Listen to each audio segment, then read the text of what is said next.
Man, every time I'm about to go live, I do like this mental prep.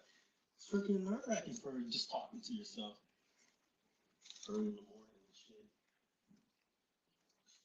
Talk to me. All right. What's up, Carl?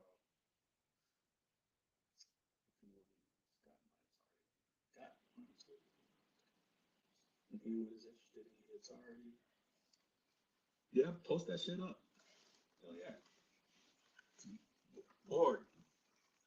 Usually when I'm bored, I'm like, fuck it. I like to do these type of crap because I don't know, helps me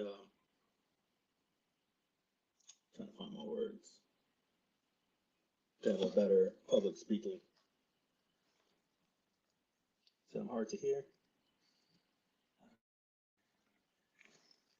Can you hear me now?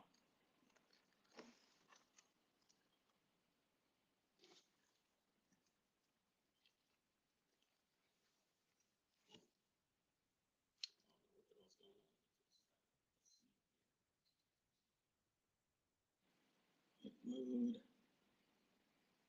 should be good.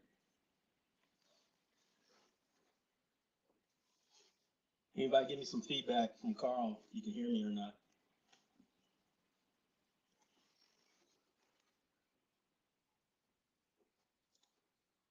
Or all you lurkers, help me out.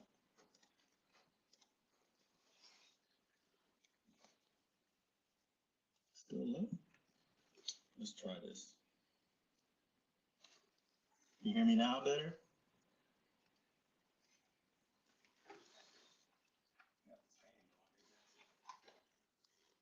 How about now?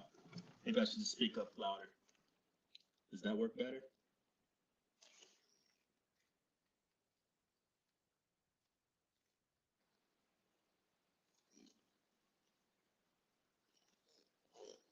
I can always restart this fucking stream and reset this shit.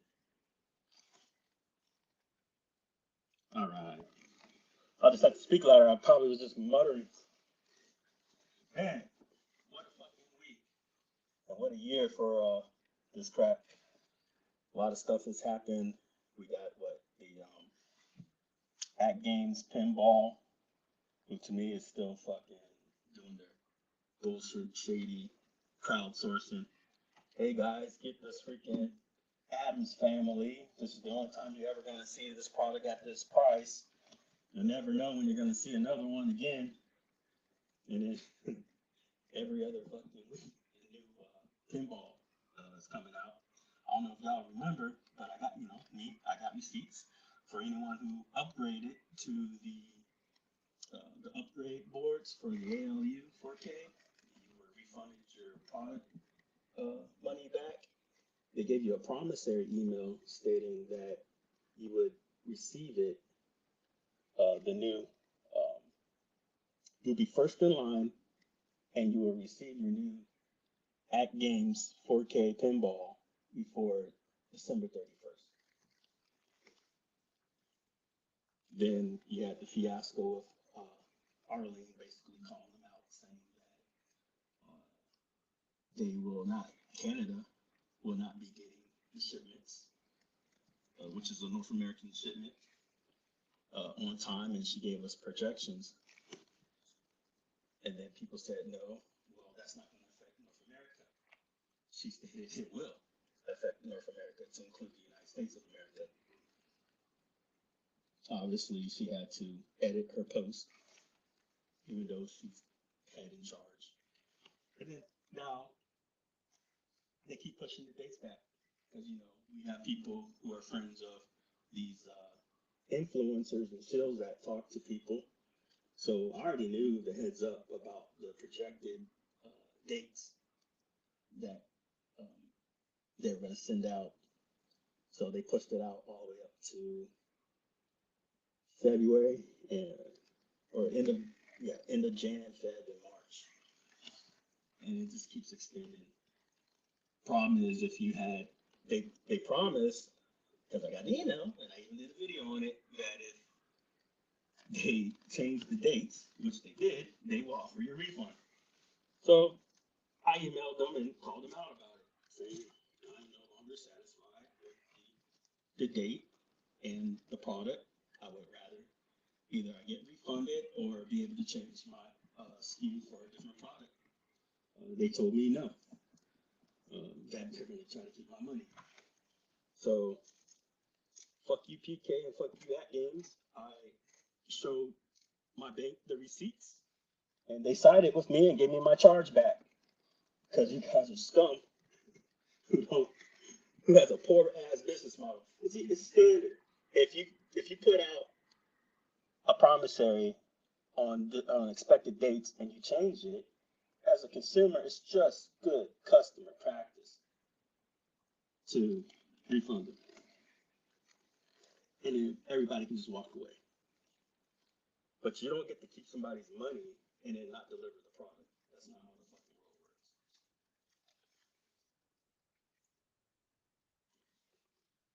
Do I still sound muddled, Canada still? Because I'll just restart the whole thing.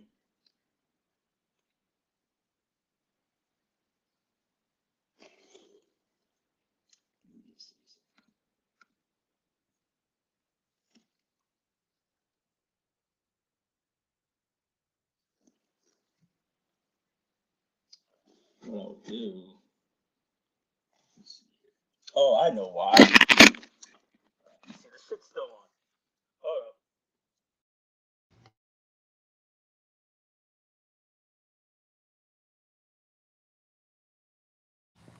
There we go. Better? Son of a bitch. These things were on. All right, let's fix this mic. There we go. Sorry about that. Man.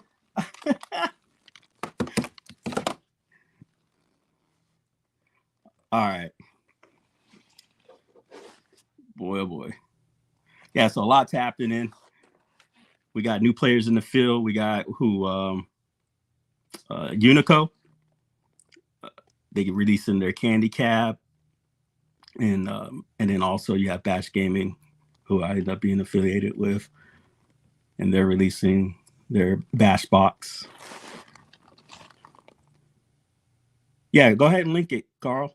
Anything you want to link it up if you think it's going to be beneficial. What's interesting, I'm noticing about this Candy Cab is that the demographics for this community is pretty much, 40-year-old plus American males who I would assume on good faith, at least 80+% have never traveled outside the country. And if they have, probably not to an Asian country. So a lot of those candy caps are not nostalgic to a lot of people. So I could see the turnoff.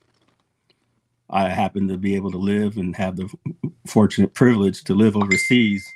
And it's been those candy cabs just bring back so much memories. It's just hard to explain the scenery, the ambiance of the presentation of these candy cabs and the aesthetics and the architects of the buildings, and then have those candy cabs in these smaller venues, arcade venues. So it brings back a lot of nostalgia for me. Fortunately for me, I went ahead and invested into the Polycade, so I won't be going outright and getting the candy cap right off the bat.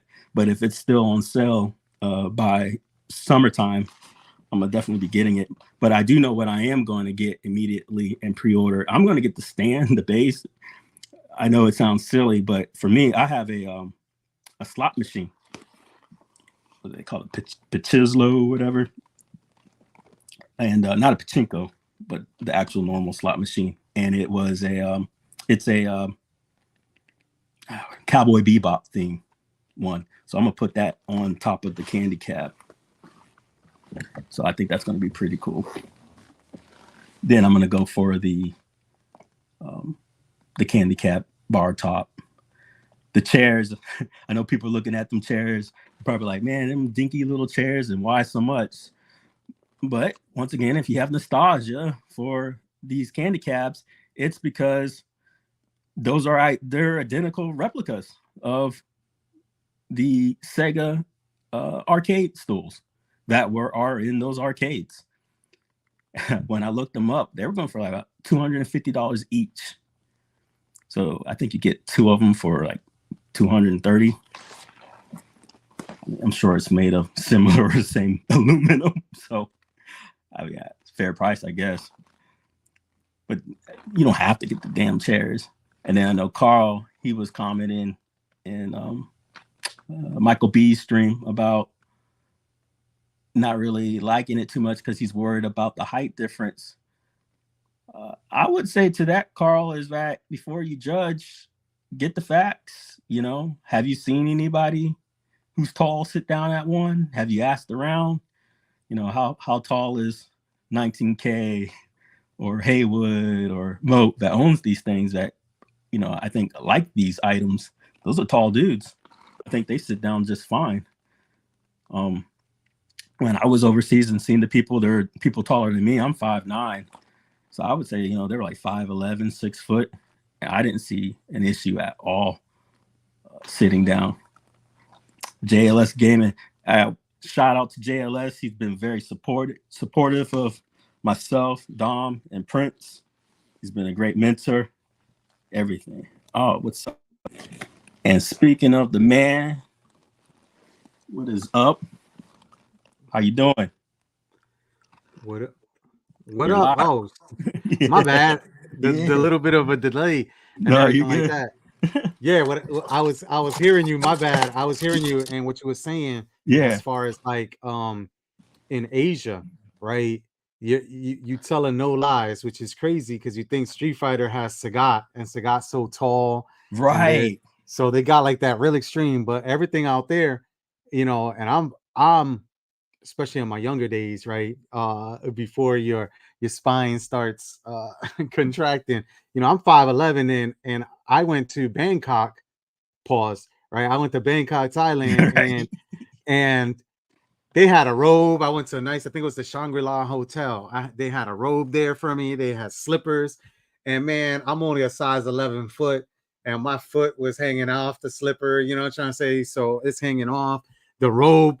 You know, I'm not a big cock diesel or even a big, super big chunky dude, but the robe fit like, what was it, Tommy Boy, and rest in peace, the comedian over there. That was so it's much smaller, and even if you look at it, right, the Street Fighter 6, they have that place where you go around the arcade, and in Asia, a lot of the arcades, they kept up with arcades. Unlike the US, a lot of the arcades were sit down, were more modern, right? With the candy cab, Astro Cities, Vulexes, Chulexes, which are the bootleg Vulexes, right? The Chinese knockoffs, right? So I get it, but that furniture that's expensive though, man. $249.99 for some stools. That's the only thing I'm not getting. I can't contest. Like, I'm like, damn, you know. But here's the deal. It's a real niche market, and I'm only playing devil's advocate because I agree with you. Like, you'd be a fool probably to buy for $250. But here's where it comes to play. If you ever wanted a candy cab in your life, this is it. Where else do you get it? Oh, of course. You got to get a Vulex. Those are even more. But this is like the closest replica that I've seen, especially to something that's already popular, the old school Neo Geos. And then when you look up the stool, it's the actual Sega arcade stools design. Yeah. And I don't see, unless you buy those exact stools, I don't see those exact stools being sold anywhere else. So I think he's kind of has the market right now that if you were in the market, even though it's niche, to buy those exact stools, his would be the best option. Yo, Mensa, check this out too. Yeah. Watch. Oh, you got it? No, you see how that? Does this even happen? Because I've seen other people do it too. If you're using a Mac, right? Oh, yeah. So this is because it's a Mac. It's or the Apple? Mac thing. My wife, the beautiful Liliana, she figured it out. I was doing my show the other day, and I'm like, what the heck just happened, right? You could do thumbs down. Yeah, you see all You that? can even do the double. Here we go. Oh, look at that. That's awesome right there. Raining on I somebody's think it does parade. the 2 doubles too. That's like Dave Chappelle. I give them titties 2 thumbs down. 2 thumbs down, bitch. So I'm having too much fun with that. My bad, but you're spot on, man. So continue, man. Hey, so check this. I saw Damien make a post here. Where is he at? Now, when you go, what the? Yeah, Too much fun with that craziness, bro. What's like the one do? I don't know, some glam shit. I don't know about you, but I don't ever recall these things being in different colors. The Vulex is right because I want a blue one, but I've never seen. I don't think. But have you seen a Vulex in an arcade in like Japan or Korea? No, a color. Well, Vulex is but not Astro Cities or Astro Cities or whatever like that in different colors. Because usually they change the marquees out, right? Yeah, because the Astro City is modeled after a specific brand, and but still, that's I've always cool. remembered them to be like an off-white color. Yeah, but that'd be cool, right? I mean, more options. He's right, but what I'm saying is the actual nostalgic piece of it being marketed in the arcade. I've just never seen a different color. Because customizing it, that would be cool too. Because you got people do the vinyls, right? Even on cars, right? You know, nowadays, and my wife kind of regrets it on her car. She probably would have went with just getting the plain white and then getting some vinyl added, which the vinyl would last 5 to 7 years. But see, this is a steel or aluminum or something like that. Couldn't you just get magnetic vinyls for this? Yeah, I think so. So. Damien, I would just get the normal one and then have one of those arcade sticker guys. And aftermarket, bro, the aftermarket, you know how it is with these guys, right? There's Arcade Mod Up. You know what I'm trying to say? There's so many now that do aftermarket stuff. The people that want to do the marquees and the toppers for the AT Games Legends. Customization, man. That's what everybody wants to do is modify and customize their thing to make it their own, you know? Well, that's a good point, Carlo, because actually a lot of the places over there, you know, allowed smoking and whatnot. I mean, a cup holder or a cigarette holder would be perfect for this thing. They probably don't. They have those. Haven't people been making like the cigarette holders? I think so. Beer holders for like arcade because for the Polycade, they got a module that they're gonna have cup holders for it. Oh wow. That's so why not? Listen, like my wife sells high-end real estate around Orlando, right? That's why that's her thing. And the thing with the Orlando area is that it's a big, you know, IAAPA and stuff like that. It's out here. There's a lot of amusement. So there's a big scene when it comes to home arcades, home theaters and stuff like that. And some of these guys, the custom stuff that they have in some of the houses that she shows and she's done open houses for and she's sold, it's insane, man. You talk about people putting in theater seating, people putting in projectors, people like, you know, people having all sorts of these limited edition high-end pinball machines or arcade machines. It's crazy to see. And how I think I was sharing with you the other day, there's local forums around here that put everything to shame in terms of if you want a certain cabinet or you're look like an authentic cabinet, but the ideas that these people have and the game rooms that they have, just put all these game rooms that you see on YouTube, they really put them to shame. And it's just that these guys, they got a lot of disposable income, man. They've grown up. They're like us when we were young. They've grown up and hit the lotto or whatever they do, right? You know what I'm trying to say? They're really good at pimping or selling drugs or whatever like that. And they just got a lot of disposable income and really hook things up. I'm talking about, I saw one guy's home theater. It's all done up like Star Wars, like life-size replicas of like stormtroopers, Darth Vader. It's insane. This stuff is insane. So you name it, they have it. And at IAAPA, I was supposed to go this year at IAAPA, and I shared with you guys the pictures. They had some racing sims. So people are over here talking about, oh, Fast and Furious, A1 Up, da-da-da-da-da. Dude, they had some racing sims there at IAAPA that are in the $30,000 range. Good God. And there's a market. Like, people are buying them, and these are the ones that you go in there, It's got the seat, the freaking yoke wheel for real, the screens all around you, right? I got that force feedback for like the PlayStation one. It is fun. $30,000 racing sim. I'm like, what? And they're out there showing it off, exhibitors, right? That event is an exhibition event for people. Maybe a Dave and Buster's wants to buy it or something, or do the licensing, or these extreme home arcade game room people that will buy it and put it in their game room to just sit there and, think they're F1 racing all day. Crazy. Phil says he was a Cydia designer. The custom home.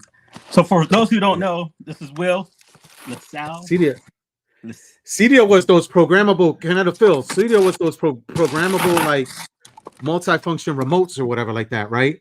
Yeah. That you could connect everything, right? I think, yeah, because I used to be more hands-on with those teams in my day job. I'm a CIO CISO, so usually somebody like that reports to somebody that reports to somebody that reports to me.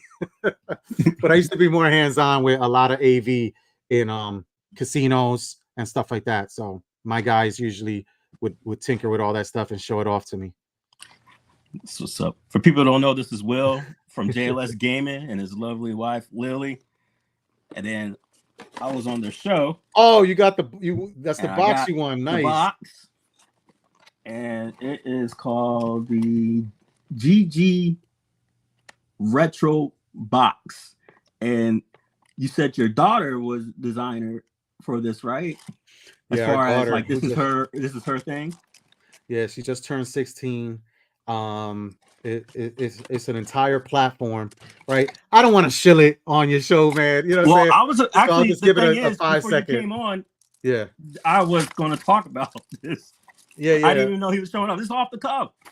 No, I told you, man. I was like, I gotta catch up with stuff. I gotta come to the studio. Yeah. So usually when I do any shows, it's upstairs. So this works out perfect. Yeah. So I got to do a video. Not to bore everybody out there. I know everybody's wrapping things up for the holidays and trying to take their break. Their kids are going to be home for like 2.5, 3 weeks. I got to do a freaking, what the hell are those dating apps? You see, this is how you know I'm faithful. I don't know the damn name of the dating apps, but one of them, like whatever them dating apps, I got to do that. I got to create a 3-minute video. You know what I'm trying to say? So I got to make sure I'm looking, cute and everything like that, to be able to get a mentor for a startup that I have in the cybersecurity space. Yeah, so they want to mentor us. Listen, I know my limitations. I'm not good at sales and marketing.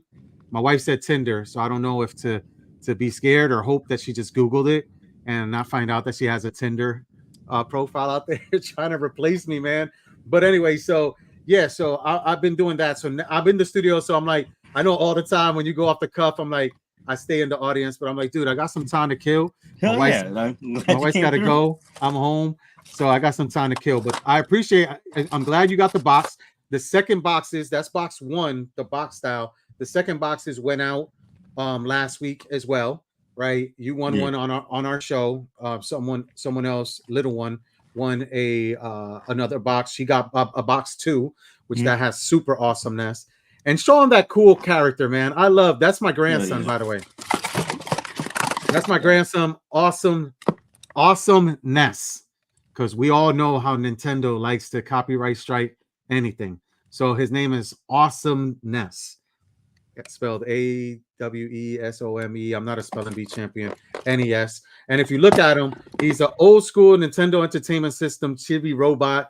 He's our mascot. And every month, the boxes are going to have brand new art on there.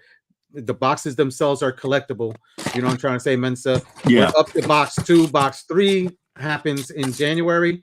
I'll put my Akari sticks in this. And no, but look. I got another IRcade stick, and I'm going to be putting my Akari Warriors controllers in my IRcade.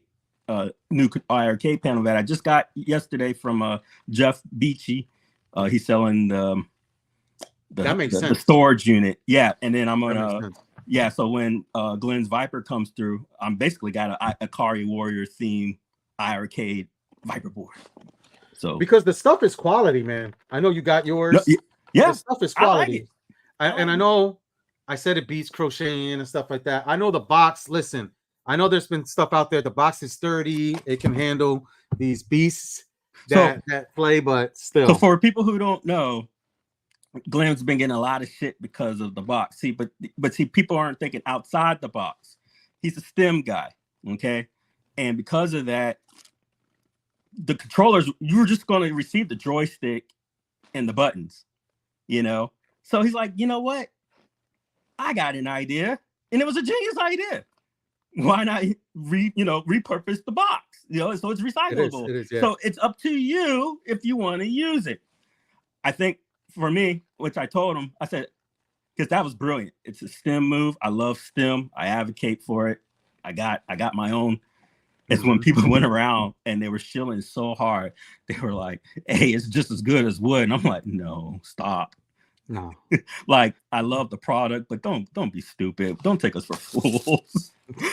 You know, but here, real quick. So I won Contra 3, probably one of my favorite Super Nintendo games of all time. I got Super Chase HQ. You went on mute. I got hooked up with the manuals. Yeah, the Manny's crispy mayonnaise, man. And then going in and out. Hold on. Yeah, it was showing some video, man. Right. Got this Profish. Got my CD. Then I got all. I think Mike of all trades was asking how much is the box. I think both are around the same price, but a GG Retro box is $64.99 a month shipped, right? That includes the shipping. But if you use code, and if my wife is still in here, I know she's leaving, she can put the code in there. I think it's GG Welcome 15. You get 15% off your first box. And then the way the GG Retro box works is with the platform. Sir. So you can track your collection. So you don't even have to subscribe to the box. You can join up, sign up for GG Retro box, track your collection. We're making updates. Now that my daughter will be home for like 19 days, she's going to do a lot of updates to the platform. What we're aiming to do is the platform itself can track your collection in real time. So just like you could track your stock in real time, you'll see your collection. I don't have any games up here, man. If I was downstairs, I'd show you my collection and stuff like that. And it could track your collection in real time. I just actually got a great deal. So for all you guys out there, I'm not shilling in them, but for all you guys out there, I got a great deal on Mercari. Well, please do. You know, this is good stuff. I'm trying to collect all the Castlevanias. I'm only 2 away from the full collection of all the Castlevanias, right? So you name it. And the 2 I'm missing is Castlevania Legends for the Game Boy. And I collect complete in box. I don't collect loose for my personal collection, right?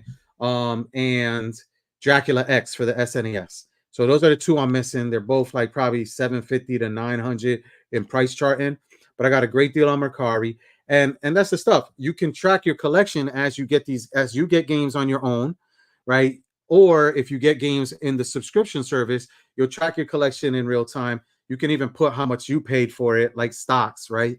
And you can see over time how it adjusts. So this is very transparent. You know, you're not getting ripped off, and you're not just getting whatever. And then, as Mike says, you're not getting duplicates.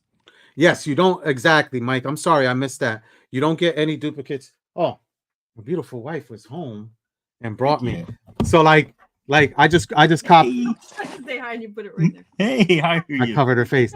So I ended up copying Castlevania Symphony of the Night, right? Black label. I posted the picture on it. I got a great deal on this. I think I paid on Drip. Shout out to Chitty during his Halloween show.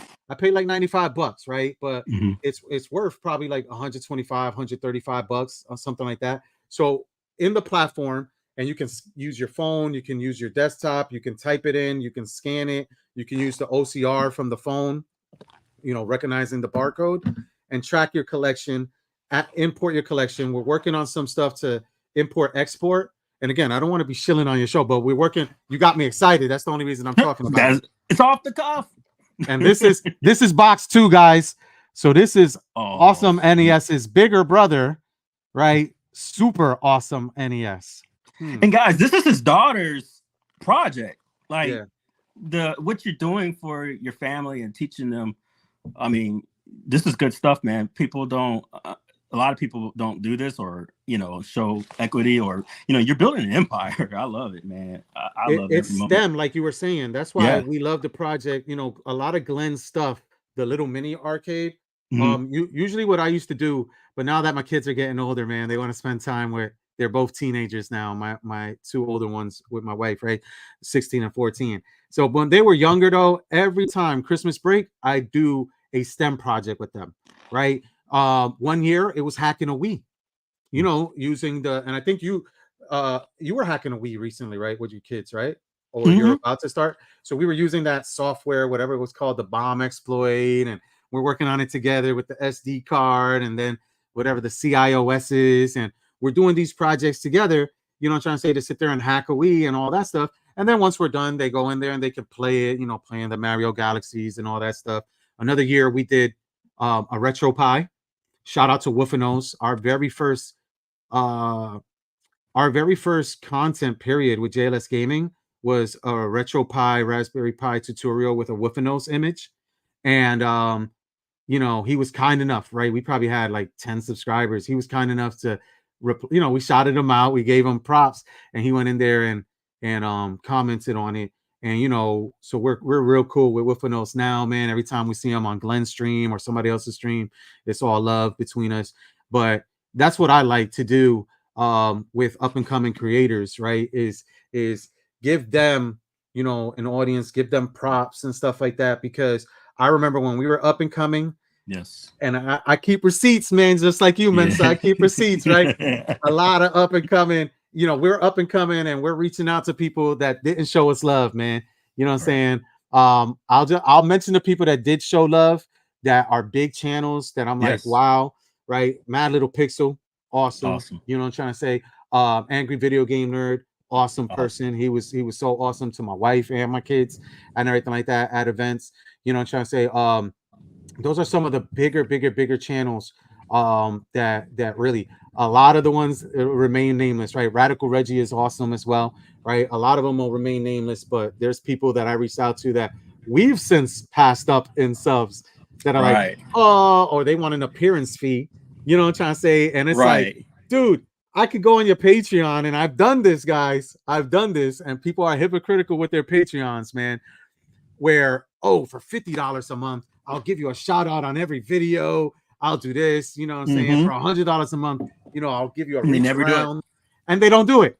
And I've paid on people, big channels. I've paid the top tier Patreons, and I get effed over, right? And then after like 1 or 2 months, I'm like, all right, well, you ain't shouting us out. You ain't putting us in the credits. You ain't doing this exclusive VIP chats with just you. I'm like, so I'll cancel it. You know what I'm trying to say? But, that's just messed up, man. I got a lot every month in Patreons. I got a lot. And what they say, Mensa, is, and it's the strategy with, like, let's say our startup as well, subscription services. It's something that people usually subscribe, right? Think about Planet Fitness and their business model. Their business model was to make it as cheap as possible, because their aim is to get people to sub, and they know that people might show up January and then give up, but then turn around and feel guilty of canceling their subscription, even though they know they're never going back to the gym. Right. That's crazy. That's yeah. It's weird because people, the outside, like people like me, I don't think about stuff like that. But it's interesting that they can play off of the mentality of people, and it works. But I guess all that's that psycho stuff. Yeah, right. They it's well, like I learned that movie theaters, they don't make income by showing movies. Don't get me wrong, you got to draw in the crowd, but the real income is from their food vendors, the popcorn, all that. You go and you buy like what, a $5 ticket, $10 ticket for a movie, then you're paying $40 for the food. That's the flip. And then I read that it's the popcorn. Soon that aroma, as soon as it hits people, boom, that's where it draws them in. So as soon as new popcorn's gonna be popped, as soon as a new movie's about to start, because it draws them in. And that's the crazy part about it, right, Mensa? That I don't know the proper term. If somebody out there knows the proper term, but that's part of that marketing stuff where they know people's psyche, the mentalities, what they do. Where you were I know for describing, the military we call it psyops, hmm, and that's probably a well, it good term works, for it. or at least they're acknowledging it works because you're not allowed to perform those type of stuff on American soil. And I remember back in the day, somebody got in trouble because they were pitching to McCain, and they realized that it was the psyops, and they were trying to pitch to the Congress, and it was the military side, so they got in trouble for that. But or I did stuff. Long story short, you would be disqualified if you were hypnotized. So for me, that's telling me that the United States government, the Department of Defense, is acknowledging that there's probably something up with hypnotism. Not saying that all the bull crap you see on TV is real, that you could be considered compromised and you would be actually disqualified from the program if you acknowledge you were hypnotized before. So it's interesting. Mo said, yeah, that it elicits memories of nostalgia and good memories, the popcorn thing. So it's like with Liliana, Yes. right? They say she sells houses, right? So baking cookies, right? But Yes. now they got the damn, like, they got spray for everything, right? They got fart spray. Now they got like cookie spray, so you can just spray Wow. it where it smells like cookies. You know what I'm trying to say? Don't get it confused with your fart spray, though. Right. You won't be able to sell houses if the house smells like that. But it's crazy that Moat said that, because that is true. There's certain smells that you might smell it and you're like, it takes you back to like a period in time. Like for me, fresh baked Puerto Rican bread, like, dude, I can't find it anywhere except when like I'm in Puerto Rico in a panaderia or something like that. But it's like that smell would immediately like just trigger happy thoughts and stuff. In Williamsburg, they do a lot of their reenactments because they will they either the colonial side has a lot of either replicates or the original stuff still up, and so the actors will be in like the homes that you go to, and they're cooking like legit meals from the time period only by the means of the time. And man, that food, but it's crazy because you feel like you're being time warped, back to that era. And I'm like, man, I wish I could eat some of this food, but because it's actual legit cooking on like the old stuff, is not edible, even though they're cooking a mean ass meal. That's crazy, right? When you think about that, right? Like, because I mean, it was a whole chicken, and they had the carrots and cooking it in that cast iron, and I'm just like, oh, you think about like like somebody roasting a pig in a pit in the backyard, right? You know what I'm trying to say? Like stuff like that. Like that stuff is good, bro. Like, and that's just old school. I don't know if this is a wives' tale or whatever like that, but barbecue. Okay. Like I thought that they were saying it because, like, my wife's Portuguese, and from like barbecue, they say from the barb to the Q, which is like that means from like the beard to their ass, because Q means like goo, which means their butt, their butt. You know what I'm saying? So it's weird stuff like that. But you think about a lot of that stuff, and I'm Puerto Rican descent, and a lot of the Indians and what they named and how they cook things, and a lot of these foods is still how you cook it today. But now you got to use these $99 Teflon or whatever the freak they are, non-stick and everything like that. But how they cook the stuff back in the day, or sometimes YouTube takes me on this rabbit hole, man. And there's this guy that shows how he survives. Go ahead. It's Haitian, apparently, and this is why the pork that for your wife, for the Portuguese side, and I know it's not the same, but they're close by each other. It's referring to the framework of sticks used to cover the meat over the fire. But the Spanish explorers, because what's next to Haitian, right? Haitian encountered this method, also referred to the results of cooking the meat as a barbecue. So it's BARBACOA.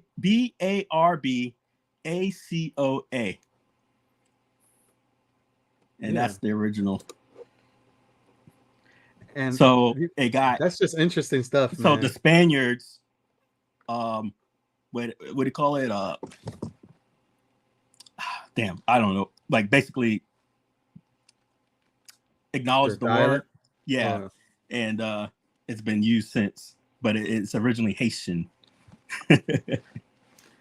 And those guys, the stuff they used to do to cook food, it's amazing. And again, it was edible. Now we don't know, right? Because the average lifespan way back then was you were elderly if you were in your 40s, man.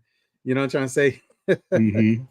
So if you were elderly back then in your 40s, man, like the life expectancy wasn't. Maybe a lot of it had to do with eating those foods the way they're cooked, But that's just amazing to me. I saw something the other day too, the rabbit hole that YouTube, because I just leave content playing in the background. I didn't know that igloos, right? And somebody putting a fire in an igloo can keep it where within the igloo it's at a constant 60 degrees, even though it's negative 40 outside. Yeah, science is crazy. I was like, how did they figure this stuff out, right? But I'm like, dude, that's really freaking cool to think about, Like, wow. And it gets to, it's interesting now that a lot of these what we call delicacies are normalized, but then it was because people who were hard up on times had to do something to keep the meals from spoiling, or they couldn't afford the meals that they had, from making something out of jerky or your fish paste stuff. That started, basically because people were poor and all they could get is the bad rotted, fish. But now, fish paste goes in almost everything Filipino, and without it, the food don't taste right. It's interesting. Or lobster. Lobster was prison people food. Yeah. I love me some lobster, man. It was plantation food.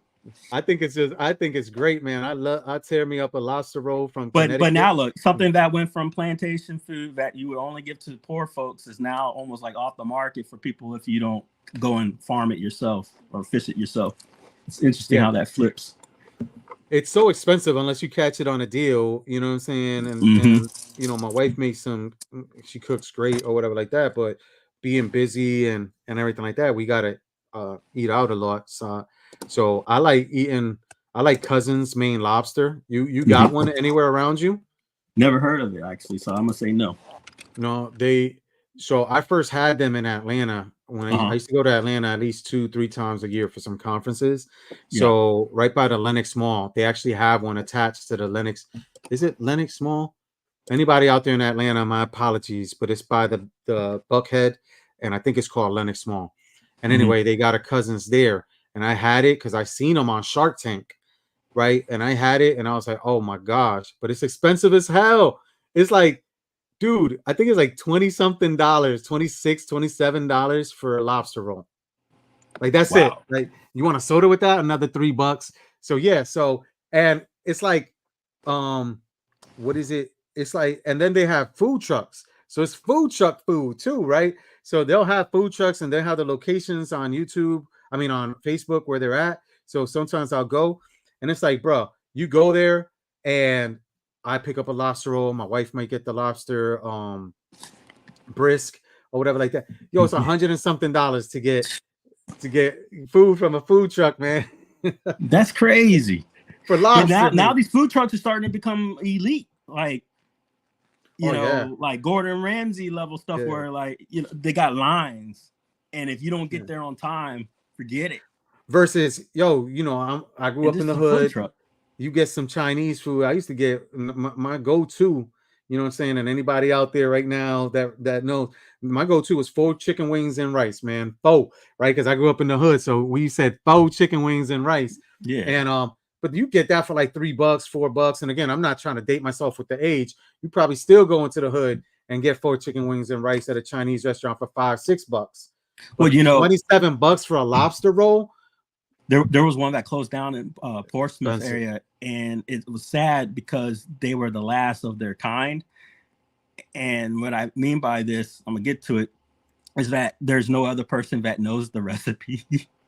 And so the original York place that formulated the yacht from like its history and carried on through all the family, closed several years ago. And people don't know, yak is basically like your noodles and your meat, but it's people from Louisiana will argue over it, but you know, VA created it first, so haha. But yeah, it's an Asian meal. But what they did was, you go to a lot of these Asian restaurants, that are in these, you know, next to the food market and whatnot, and you're eating the American style Asian food. You know, you go to Japan, you go to Korea, you're gonna taste your favorite, you know, food, and it's not gonna taste nothing like it does, because the community at the time, the African American community and the Asian community, they would, you know, they're selling to the blacks. So yeah, a lot of sweet tooth. So they'll put some sugar or whatnot. So a lot of the food is sweeter. Now, you know, they may add ketchup. Shit, you're not gonna have. You know, in China, you ain't gonna take some Heinz ketchup and, you know, so yak is formatted for our palate. And yeah, so it was sad that place got closed. I see Mo posted that, and bro, that's what we try to be about, right? Because again, like when I first started JLS Gaming, it was a family thing. We started it right at the beginning of the pandemic when everybody's quarantined and stuff, and we wanted to do it as a family thing. And you know, the kids, that's why there's some content out there that the wife did, Liliana, right, who's a gamer and everything like that, but there's content that our kids did, and you figure they were 2.5, 3 years younger than they are now. So some Animal Crossing content, some Minecraft stuff and everything. But yeah, it was, I reached out to people on some humble, you know, because I come up, even in my professional career, right, each one teach one, you know what I'm trying to say? And a lot of those concepts around not just each one teach one, but a lot of those concepts of send the elevator back down, Mensa. You know what I'm saying? Like when you reach. So I do a lot of mentorships, and I have mentors, right? But like I told you, I got to fill out this thing, and I got to get a mentor to help me with sales and marketing to get stronger, right? That's my weak point in terms of my startup and my business. So I'd like to make that a strength. So somebody where that's their strength, they're going to sit there and sit with me and help me over the next 6 months to make it from a weakness and turn it into a strength. A long time ago, you know, from a public speaking, and I know we spoke about this, I knew it was a weakness of mine because I grew up in the streets and everything like that, and my ebonics was very heavy, and I knew I wanted to end up being into corporate America and being a public speaker. So my wife helped me with a lot of stuff back then, but I participated in Toastmasters, right, and really learned how to slow down my speech, right, because I'm a fast talker from New York, New Jersey. Sometimes I dip back into it, and but when I reach out to certain people, it's like, dude, I'm not trying to be your competition, bro. You know what I'm trying to say? Like, you got 50,000 subs, you got 150,000 subs. I'm trying to, inspire me. I even offered one guy, again, remain nameless, because he's like, oh no, I don't do that stuff, because he thought it would help, it would make him be considered like a shill, right? So and I was like, dude, I'm not saying I'm going to pay you to promote my channel and shill my channel. I'm saying I'm going to pay you to coach me and teach me how. So it accelerates. You compensated him for the mentorship. Exactly. It's not hard. I'm like, okay. I'm like, dude, what are you? But I think People that do it all the mentality. time. Yeah, that mentality. I got my mentor, Frank Wander, who was at the time CIO of Guardian Life Insurance, a Fortune 10 company, right? Mm-hmm. And I provided value to him. I met him. I bought him a drink and everything like that years ago. You know, bought him a couple drinks, right? Sat there, chopped it up with him for about an hour. At the end, I asked him to be my mentor, and I offered to pay him for this time, because time is money, guys. Yes. Right. And a lot of people don't realize that. And sometimes I sit there and I might come up to somebody and jokingly say, I'm your mentor now, right? Like Captain Phillips, I'm the captain now. I'm your mentor now. But it's because I see something in people and I want to help people. And I see something where I feel like, dude, with the right kind of guidance and everything like that, this guy's a superstar, right? And the ability for me, right? I'm a leader. I'm a CIO, CTO, CISO in my companies and serial entrepreneur. The ability for me to identify people smarter than me, to have them tell me what to do, is what makes me successful. And a lot of people don't understand that. So now I sound like a Tony Robbins on your show. It's off the cuff for real. But it's like that's so when I'm reaching out to people, like, dude. And then here's the irony too, Mensa. Is some of these guys and a lot of people in home arcade, and it's not just home arcade space. I talk to a lot of content creators in home arcade, retro, you know, I'm trying to say entertainment space, you know, news, a lot of people that some you guys may know, some guys you may not know, in total different genres under the video game subset.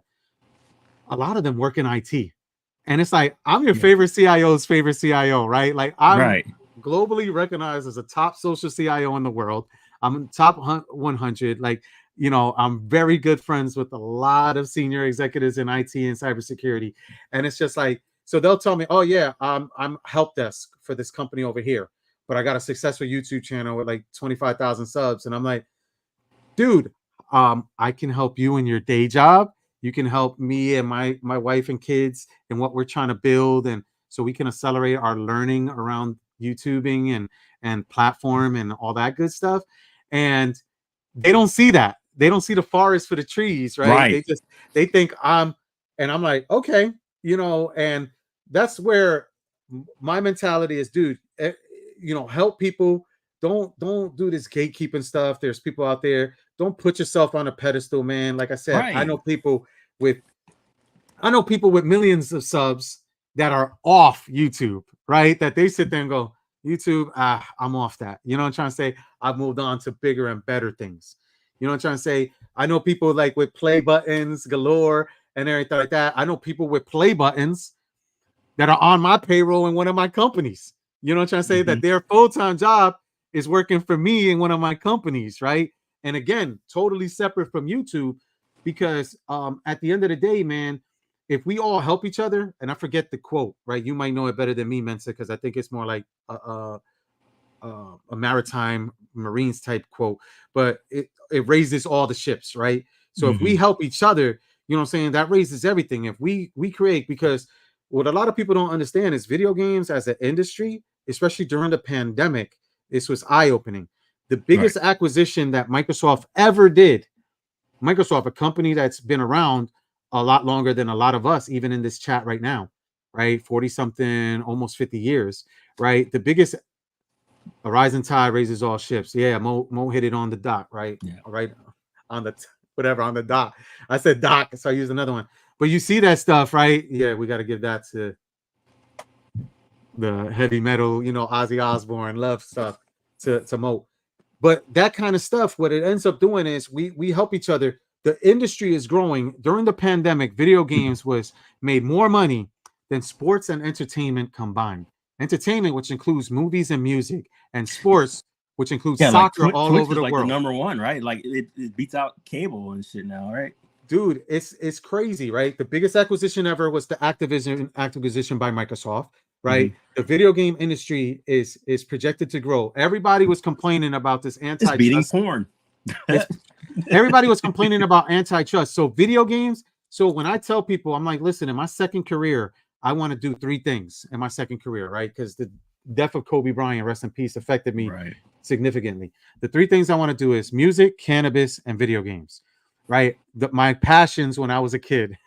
My passions, okay? I don't puff and anything like that right now or anything like that. You know, there's nothing against it, right? It's legal in so many states and countries, right? I've worked CIO. I was CIO of everyonedoesit.com.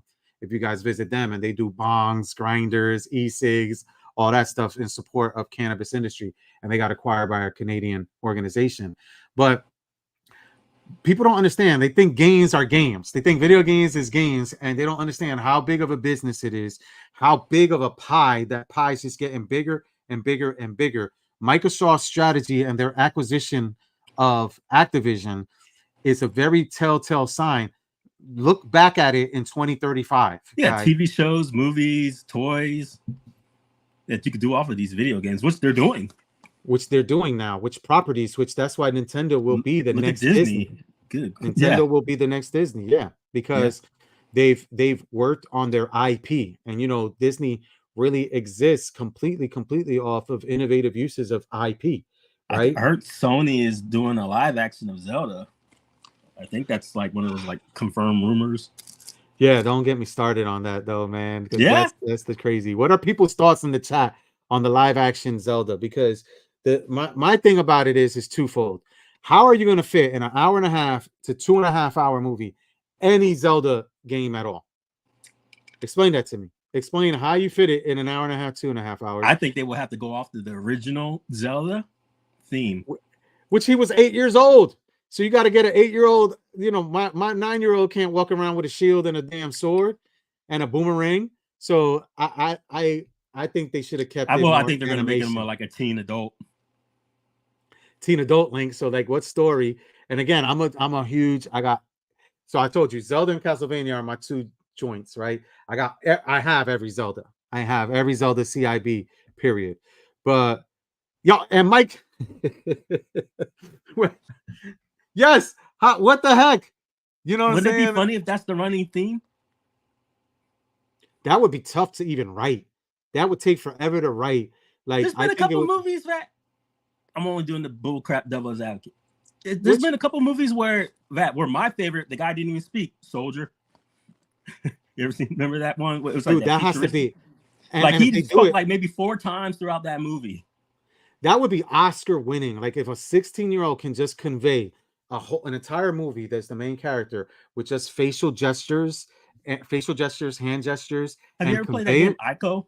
ICO? Yeah. Yeah, I mean, that was real emotional, and all the guy was doing was like, hey. That's a lot like Zelda too, right? But I just don't get it. It's gonna be cross CGI for sure. And then people talking about, oh, you could get Timothy Chalamet, or you could get MGK. It's like, dude, what the freak? Like, you know what I'm scared of? Who they're gonna pull? That Tom Hardy guy, the freaking Spider-Man kid. Oh yeah, I'm like, please. Oh, he's getting too. By the time they come out with the next trilogy of Spider-Man, he's getting too old because that's supposed to be the college years. Yeah. And you know, he's already talking about, because he's like whatever, 26, 27. I think they're going to pass the torch to. I think they're going to pull a Miles. Here's my theory: the Spider-Verse movie, third one, final one, and with that, they're going to do a crazy ass crossover like they did for Teen Titans Go bit, where at the end he goes from the cartoon world, and they're going to pull a Spider-Man, Ultimate Spider-Man bit like they did in the comics. He's going to go to the alternate universe. That alternate universe is going to be our reality, live action. And they're going to cross him over from cartoon to live action, where he went from the Ultimate Spider-Verse to the now. Because in the Secret Wars, I believe Miles ends up joining that in the other versions. And then now he's considered canon. So I think they're going to do that. I think they're going to go from cartoon to live action, but they're going to feed over the cartoon variant into the live action. I seriously think they're going to pull it off. You brought it up. Because one thing about it, they kind of confirmed it though. Sorry if you ain't seen the movie. Spoilers, so turn it off now, because it's been a while. They kind of already acknowledged this, because this Miles exists in the MCU. We know this because the Prowler, what's the guy's name? The actor, freaking I forgot. Glover, the Childish Gambino guy. Yep. He played the Prowler, and he talked about his nephew, which is Miles. But then in the Spider-Verse movie, he was the Prowler, and he acknowledged the fact that there's Miles. So, you know, like, guys, it's confirmed. Tag your MCU, because we about to get into MCU Spider Universe conversation. Tag your friends, join in. So if any of you guys, because Mensa, you're spot on, right? And and in the Spider-Verse, the cartoon ones, right, there is the crossover, like you said, with MCU. Then, spoiler, listen, it's been out for months too, the game. Right. In Spider-Man 2, you know what I'm trying to say? And it should only take you about 25 hours to 100% it. For real. You know what I'm saying? And that's even enjoying the game. But in the in the Spider-Man 2 game, there's a scene that ties Spider-Man 2 so that Insomniac universe, which, by the way, another thing we could talk about, Insomniac got hacked. You know what I'm trying to say? Did you see that? They got their whole. Let's talk about that. It might get you copyright stricken or people knocking on your door, Mensa. But we could talk about that in a minute. Jamie Foxx acknowledged it too during the with Electro. The Electro, when he said, "Man," he's like, "He was you're a handsome man," and da da da da. But he's like, "But I thought you were going to be black." That was a shout out to Miles. And here's the thing. Remember, in the MCU and the variants and the multiverse, which it's infinite, right? Infinite. And in 3 days, I think, What If season 2 starts, right? Like, dude, hey Gallagher guy, hey Carlo. You know what I'm trying to say? Like, this stuff is insane because what you're describing, Mensa, right? Mm-hmm. You don't know, a variant is not just a variant because it's an alternate universe. A variant also is a time displaced person, right? So they are who they are. But they might be, this one's showing up in your time period right now, but it's a future self of you. Because that's what's great about was part of it too. Even though people can consider it cheap, write out or whatever, but I love it because you got to understand that writers come and go. People come and die, they pass. You can't keep the same story over. So you have like 15 different comics out there, and it's all Spider-Man, but they're on different stories. So you got to follow along the right story path for that Spider-Man. But we all have this accepted canon base, aka Spider-Man is named Peter Parker. He was bit by a radioactive spider. He's got an uncle named Ben and an aunt named May. Like this is just canon stuff that doesn't normally get changed. Then your different Spider-Man comics, they change them for whatever, because stories, people move on, it progresses. But what this variants crap gets to do, which is great, is acknowledge all these other stories, and I think it's smart. And they acknowledged it ever since, back. I mean, hell, when you were watching the cartoons with the whole Spider-Verse crap, I mean, it went down with Madam Web, And you have to do that stuff because I forgot what it's called, because again, they're not going to age in real time, right? It's like the Simpsons. The Simpsons is around when some of us weren't even born. You know what I'm trying to say? I remember it on Tracy Ullman, you know what I'm saying, the little skits, and them motherfuckers don't age. Again, I'm sorry, my language, I don't want to get demonetized. No, I cuss all the time on here. Yeah. So they don't even age. So with comic books, you think about it, because it's like, bro, man, I don't know if I could be 40. I'm 45, man. I don't know if I could be 45 fighting crime, bro.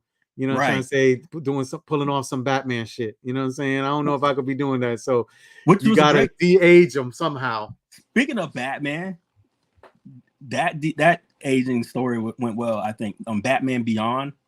Yeah. Because did you ever see the follow-up, how that kid ended up being?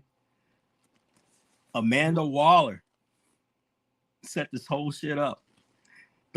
She got Bruce Wayne's DNA injected into some lady. Husband had sex, but it was Bruce's DNA that overrid the guy's DNA. So Bruce basically got birth to this lady's kid. So he raised a project, because when Batman passes, someone needed to take the helm. It was all orchestrated by the U.S. government. Dude, that's crazy. Deep shit, right?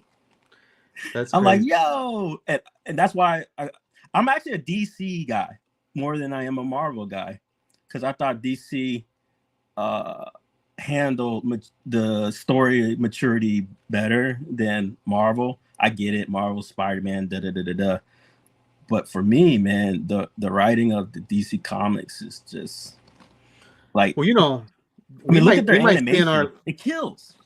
We might see in our lifetime DC for real end up, DC and Marvel end up merging. We might see that for real, because I like talking about things from a business perspective, right? All the time. They do crossovers in the past. It worked out. No, but I mean like fully like Disney buying DC, because remember, DC DC is owned by Warner now, right? And Warner's Yeah. owned by Discovery, and they've been doing crazy stuff like shelving that Batgirl movie. You know, See, they that's got messed this, up because I it was pretty much 90% done. All they had to do was take it to production, and even Homeboy, the original Batman dude, was in it, and he gave it praise. I don't see the reason why they shelved it other than at tax the write-off. time. They just did a Well, tax write-off. Like this is I business well, I stuff say that why, they don't. but I know why. Yeah, they don't shelved care. it because the leadership changed, and the Yeah. leadership wasn't going because there was a lot of climate during that time, the presidents and stuff like that. So they're like, nah, we got to nix this because we know that people are going to just hate on it just to hate on it. So it's not going to make that money, you know. Because Disney, even Disney themselves is the former CEO came back and took over, right? And Yeah. he's trying to the rumor is that his whole goal when he came back is to position Disney to be sold, right? And Disney's stock has been, which is crazy, it's been at an all-time low. It's had some prop-ups and everything like that. It's been at an all-time low. I'm not a conspiracy theorist, but you got to think about certain things, right? People want to buy low. You know, I'm trying to say you want to buy something when it's low and take advantage of it, right? So there's talks, and remember, one of the biggest before he died. Oh, How the hell did that happen? I don't know. One of the biggest things that when the biggest single stockholder, but when he passed away was Steve Jobs, who's the founder of Apple, Pixar, and everything like that. So one of the biggest stockholders still is his widow, right? Lorraine Powell Jobs, I believe her name is. And long story short, what they're saying is positioning Apple, which remember, Apple's got enough cash on hand to buy a lot of these companies cash. Like, think about that, right? Like you just dig in your pocket or your couch change. And because I've always been talking about on our show, and my theory is, but it's the challenge of the West, right? And Japan and their love-hate relationship with the West, right? I've always said Apple should buy, and the synergies to me, Apple should buy Sony. Apple should buy Sony. Sony, if they look to sell themselves, if Apple wants to get into video games again, so going back, I think Sony's dying. Personally. Because the thing that saved Sony really over the past was the Spider-Verse movie. Like to me, Call of Duty. Apparently, they said because there was the court case going on between Sony and X, and a lot came out. And if it wasn't for the Call of Duty, the people buying not the people game, buying it but on the in-game stuff. What do they call that? But the in-game items kept it kept everything afloat. So just from that alone, they said that Sony was able to make Sony exclusive games just from the profits alone from the Call of Duty in-game purchases. So let's talk about the hack that happened. So again, hopefully this doesn't get you copyright stricken or anything like that, because it's fresh.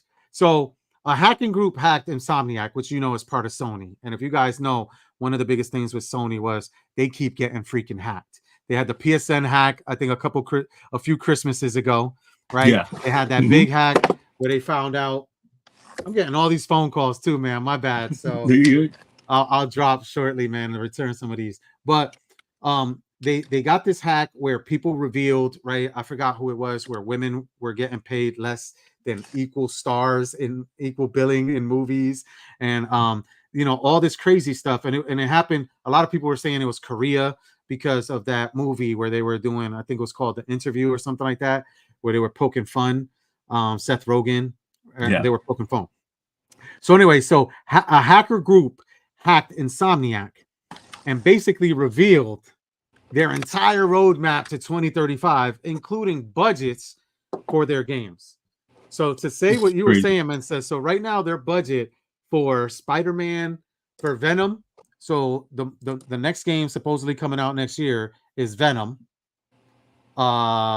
Lethal Protector Venom, and it's supposed to be kind of like what Miles Morales was, where it was like an 8 to 10, like in between Spider-Man 1 and Spider-Man 2.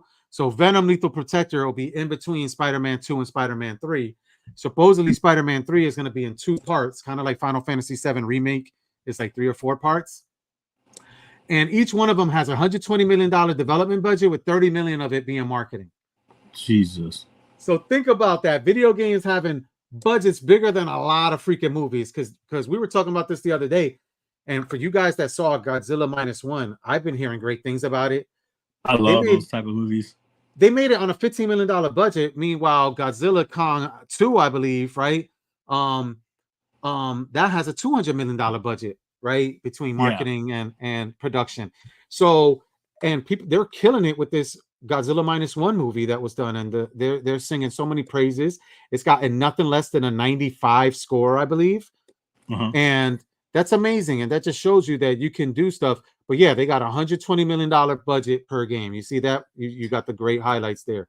So why is it seem that lower budget movies are just for me? I mean, I guess it wouldn't be objective, but subjectively better. Is it because you think the people are putting in so much heart to make something more presentable that now they're forced to use their creativity? Otherwise, when they have the money thrown at them, they just get cheaper and cheaper. It's like Adam Sandler. Like every time his budget went up, his movies just got shittier to me.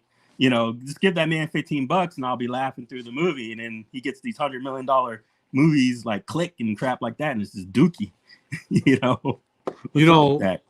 And hey, anybody out there, comment and stuff like that. But you bring up a great point, Mensa, and I think it's the same thing with we grew up, how we grew up, and the music. I'll tie it back to some music and creativity process, right?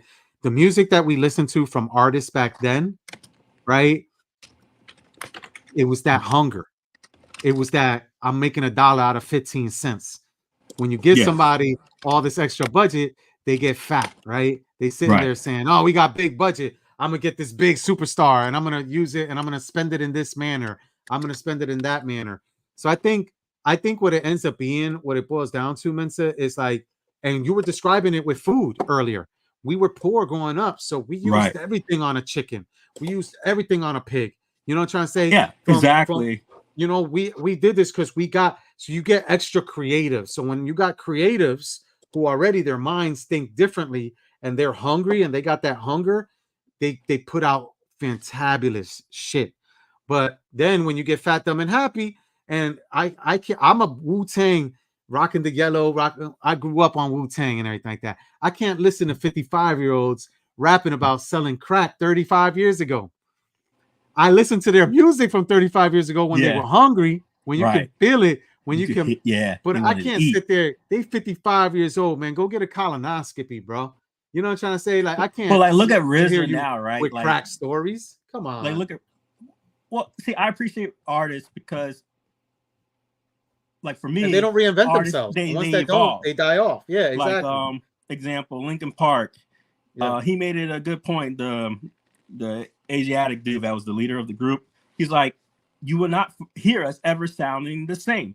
We've moved. Like if you listen to like our fourth album, you cannot sit here and tell me, because he's like, we got a little bit of Motown, we got a little bit of da-da-da. So a lot of people will go like, oh, they betrayed no, it's because they're not stagnant, because artists move on. Like, people who draw and stuff, Picasso, he developed into abstract. He could draw his ass off, he's one of the best artists out there. He could do realism, whatever. And then people modeled after that. But Kanye West always changed. You never find his crap the same. Andre 3000, he's like, man, I'm 40. What I ain't talking about the streets no more. This mofo released the flute album, and he don't even know the notes. He's just feeling it, learning for like 8 years. I heard his track and I'm like, yo, this is some vibes. I was like, yo. Yeah, they saying it's real. And guess what? He's ad-libbing. He don't know what the fuck he's playing. Gallagher I'm guy. Like, yo, this guy's good. Gallagher guy brought up a great point about charging them. That's true, man. That's true. Like, but how do you hide that? How do you really, really, really hide that? I mean, if you're making something that it's loosely, right? But how do you really hide that where people aren't going to charge you? This says Star Wars Blue Harvest. What's that about? Well, so what Gallagher guy, please participate in there and post more on it. Well, he's basically saying like, you charge a premium and I'll come through, where people sit there and say, oh, I know it's this person, I'm gonna charge them a premium. Right, so it inflates these budgets because that they can afford it, right? Right. And I'll give you an example. I have a client that's a very in my day job, JLS Tech, where I'm a cybersecurity, and I'm their CISO, their Chief Information Security Officer. So I have to sit there, but the business unit is a small business unit. It's a division of this huge company that makes phones, TVs, refrigerators, and stuff like that, as you can imagine. That's not based in North Korea. But so I do this stuff. So now I need to get security and awareness training for them. And I talked to a vendor about that, and they go, well, so who's the client, right? And I tell them just the parameters. 30 users, da da da da da. We need this, we need that. Oh, okay. How much is that going to cost me? Well, what's the client? As soon as I tell them the client, they get the fucking biggest chubby in the fucking world, right? And they go, oh, and then I'm like, dude, what the hell? That's bigger than my budget. What are you talking about? They can afford it. They're a $1 billion multinational corporation. They can afford it. You telling me they can't afford this? I'm like, dude, this is a smaller subdivision of that division. Yes, that's their parent company. Yes, they can afford it, but why are you going to F them over? Because they can afford it. So I think that's what Gallagher guy is trying to say, right? That some people sit there and say, oh, Coke price done went up because we know you got deep ass pockets. We're not giving you the freaking Which is funny discount. because when it comes to that practice, if I actually recall, it's illegal on a lot of stuff, because I'm trying to think. Especially if they collude. Especially if that's what I'm talking about. All the agencies collude to keep the price up. The item, the cat got my tongue, but I saw it on the news, and for like years, it was something, maybe like medicine or something like that. But the companies were actually colluding and raising the prices. The federal government just got on them, and they're like, oh yeah, they got to pay over. We're talking like hundreds of billions back to the government, to push back out because they got caught slipping. But that's crazy. It's amazing. But that definitely Gallagher guy, that contributes to it, right? It's also what contributes to it is, right, what Mensa just described, right? And I'm originally from New York, New Jersey. So New York, New Jersey is a lot of unions, right? And there's always those jokes around the unions and all that stuff, and how the prices are jacked up considerably.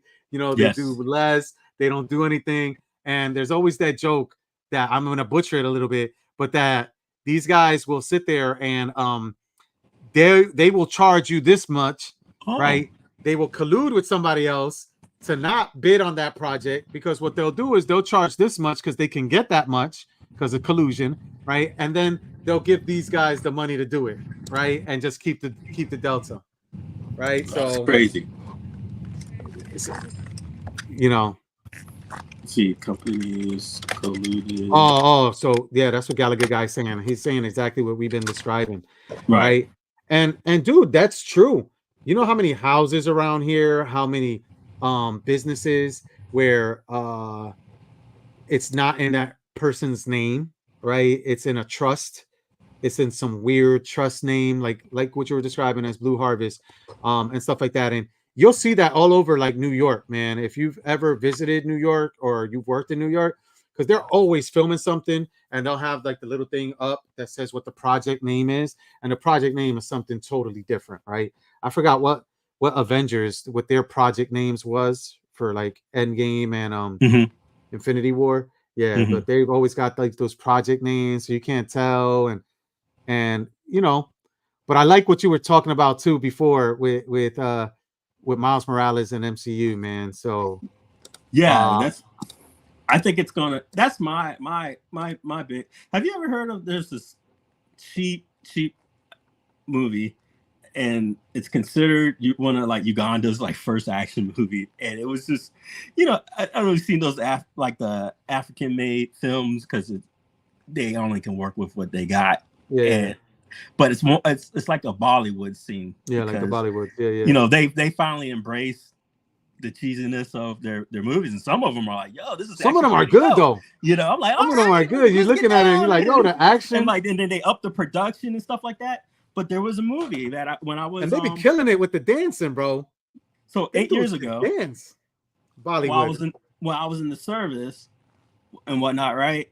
There was a movie called "Who Killed Captain Alex," and I'm like, but the thing is, it's like okay, but it was super cheap. But the theme of the movie, it's like, you know, it's one of those ones where if you like accept it, you know, for what it is, you know, we'll just roll with it. But the movie was all right. Like I didn't have any problems with it, you know. But it was super cheesy. We're talking like 2D cardboard. I love that stuff. Like, I love that stuff, dude. That to me is our childhood, though. Like a lot of these classic movies that were unsuccessful. Think about Half Baked. Half Baked was a flop, but Half Baked is classic, bro. Oh yeah, and Half Baked. Oh, you're a lot of your black exploitation films. I grew up, you know, watching late 70s, early 80s horror. Yeah. It's all campy. And I watched a lot of the Bond era stuff, so it was cool to see the Whatnot. And then one of the greatest movies for me, even though it's campy, was Last Dragon. You know, Last Dragon. Yeah, man, like perfect fusion. And I will watch it on repeat, man. Just rewind, watch again, rewind, watch it again. And it's good. Fun, bro. It's fun, right? But have you just think about this? There hasn't been a movie made in that style, and I'm talking about like your 90s theme. What happened to just movies like, you know, True Lies, you know, Die Hard, where, you know, The Rock, or just this classic, you know, Rising Sun, you know, these classic movies that had a story, a beginning and an end, and it was original writing. But now there's this algorithm format, and the biggest algorithm format movie I think you will see is the one that Will Smith did. It's like on Netflix, where he was like this fantasy world, and it's like AI wrote it, where, you know, it just followed the standard the way movies do. Like if you watch like a lot of movie trailers and you put every single movie trailer side by side without the sound, they pretty much go in the same pace. That kind of algorithm, you know, it's pretty much set. And I just don't, I wish they would bring back the old format of the 90 movies. And it sucks because when you watch these old trailers for these old 90 movies, they don't do them justice at all. Yeah. You know, it's like, dang, you got, like, I showed my son the trailers to some of this stuff. Sounds cheap and stupid as hell. But it's like, man, you got to watch it. Gallagher guy brought up a good point too. Shawshank Redemption was a flop, and now it's a classic. And it's like, that's weird because it was my favorite. I like that movie a lot too. It's one of the few movies I've watched multiple times. Yeah.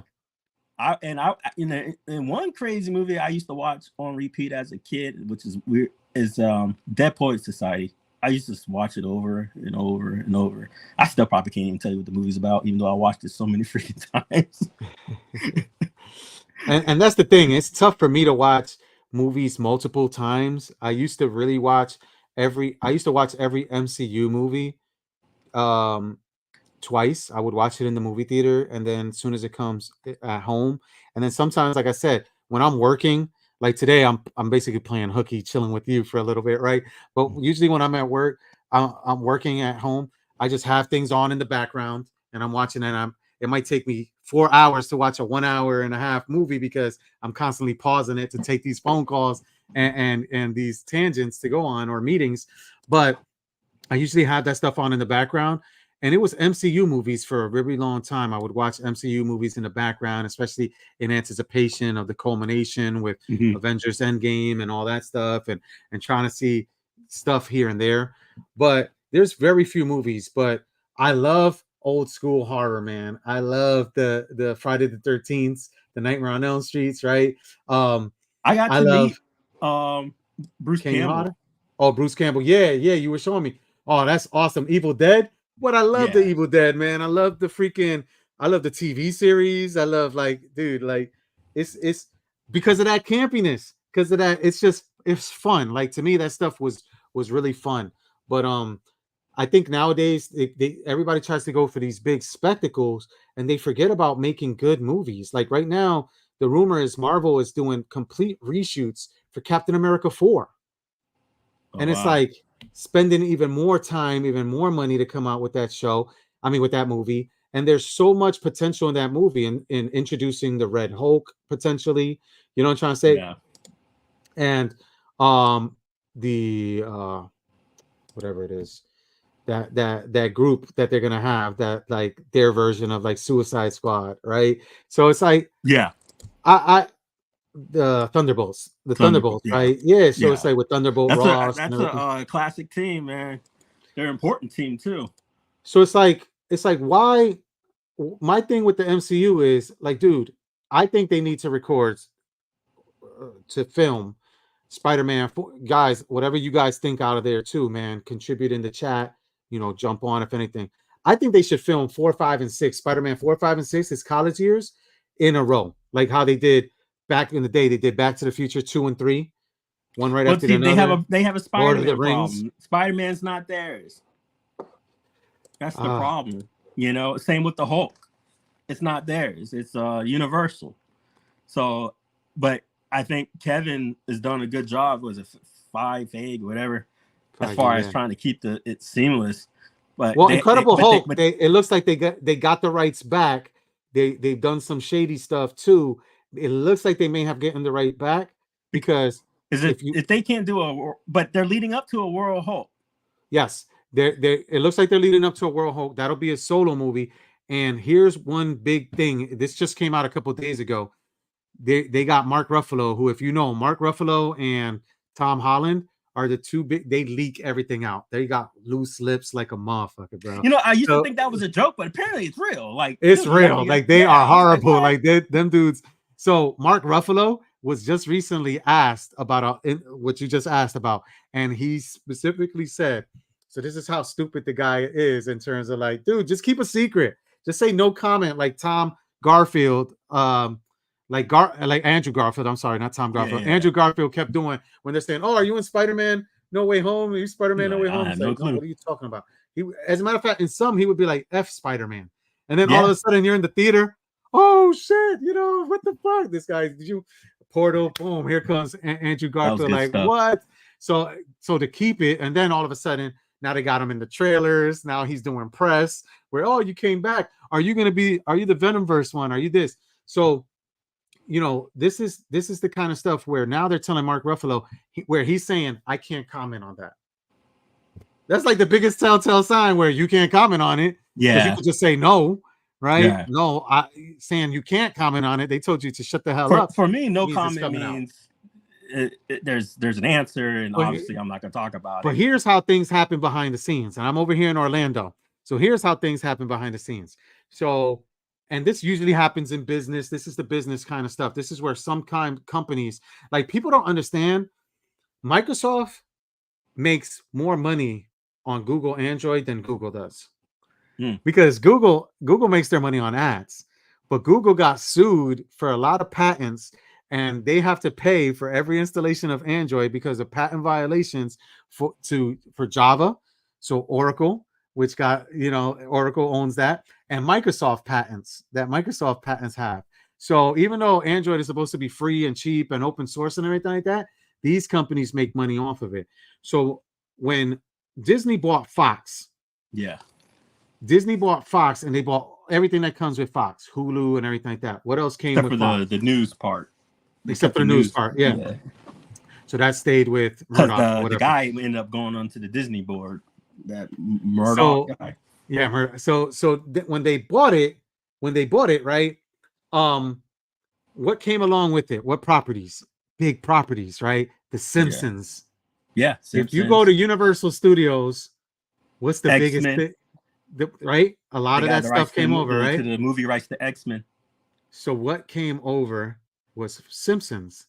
So what happens is Universal, which has the rights because they did a deal back when Marvel was poor and took advantage of them, right? They did their deal with the Hulk and all those Hulk characters and properties, right? Well, now Disney, who owns Marvel, owns Fox, who owns the Simpsons. So now it's like, oh, that license that's coming up in 2025 for the Simpsons stuff in Universal Studios? Yeah, we're going to need you to, the Coke price done went up, bro. Unless, of course, you give us the Hulk back. Unless, of course, which a lot of people don't know, in Universal, they have Marvel rides. They have the Hulk ride. They have that stuff. Yeah, and in Universal Disney, they Hulk. don't. It's theirs. but Disney supposedly owns Marvel, right? So Disney Universal can't, I mean, Disney Orlando can't have that stuff, right? Even Right. though I know, Disney LA, I think, has Guardians of the Galaxy and stuff like that because it's different with that rights. So now they play those games where it's like, oh, I'll let you get this, but you got to give me that back, right? So now Disney, I think Disney pulled a lot of strings, and they're talking about a lot of strings being able to be pulled. Going back to Spider-Man, and like you said, Spider-Man is not owned because Sony has to make a Spider-Man movie all the time, and that's why they're making a lot of these crap movies like Craven and stuff like that. But the rights revert back to Marvel for free if Sony's ever sold. So my strategy has been, until Spider-Verse came out and Sony made a lot of money off of that, and they're making a lot of money off of Insomniac with the license. So my thing was for Sony to sell back to Marvel Spider-Man before they turn around and just sell themselves to Apple. That way they can make money. Because if not, because they're going to pay top dollar for it. Yeah, and they're gonna. It's a win. And Marvel will do it. Marvel will. At one point, Sony was selling. Sony was in bad shape, right? Right before the PS5 came out, Sony was going to sell back. That's the irony, right? Sell me back my shit. Sony was going to sell back for like $3 billion cash, right? The rights to Spider-Man to Marvel, right? Mhm. And Marvel's thought process around it was, we're going to make movies in perpetuity of Spider-Man. Oh, it's going to make a killing. They're going to make the that money back alone, just ticket sales, and then imagine. Even if it takes them 15 years, which it'll be a lot quicker than the 15 long years. game. But yeah, they'll make the money back. Because these investors, kids and children, they're going to be living good. Yeah. So there was the talks, but a lot of this stuff, guys, that's what I like to do, because I'm an investor in Disney. I'm an investor in Apple. I'm an investor in Nintendo. So a lot of this stuff, I look at prospectus. I look at the business reports. I go to the investor meetings. I vote. Sometimes I vote people onto the boards. I vote people off. My votes don't count that much. I don't own $12 billion worth of stock where this person can influence it because it's this many votes. But I do my share. The guy used his board because he was an investor for like $3,000 into Nintendo. So what's that shit called? It's that paintball game for the Nintendo. Squid something. No, Splatoon. Splatoons, yeah, Splatoons. Is it Splatoon? Yeah, Splatoons. The guy called in and he was fussing him out because he's like, you're focusing too much on the girl characters and nothing's on the male characters, and we're only limited in character designs. And the guy, the president of Nintendo was trying to cut him off, or not the president, but the creator. And then he still spoke and he thanked him for his time, but he used that time and his investment to say, stop fucking with the male characters.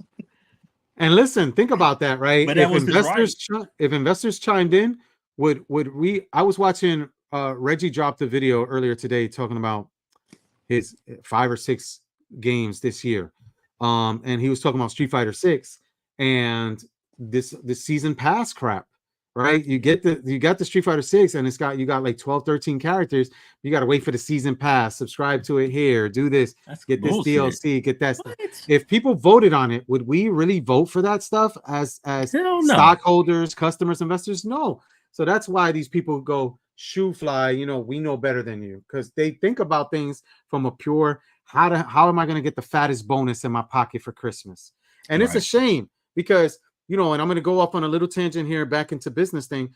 I see a lot of things where people are tasteless. There's people getting laid off right now before Christmas, right? Yeah. Hasbro, it was Hasbro. Hasbro just did a bunch of layoffs because they already know they're selling 15% less toys and games than they did last year. So they laid off a bunch of people before freaking Christmas, man.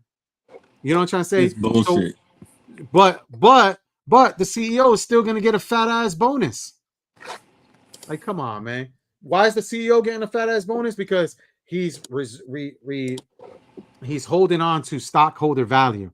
So the stockholders are, my stock is going up. Oh, I'm going to get a dividend because they laid off 1,200 employees.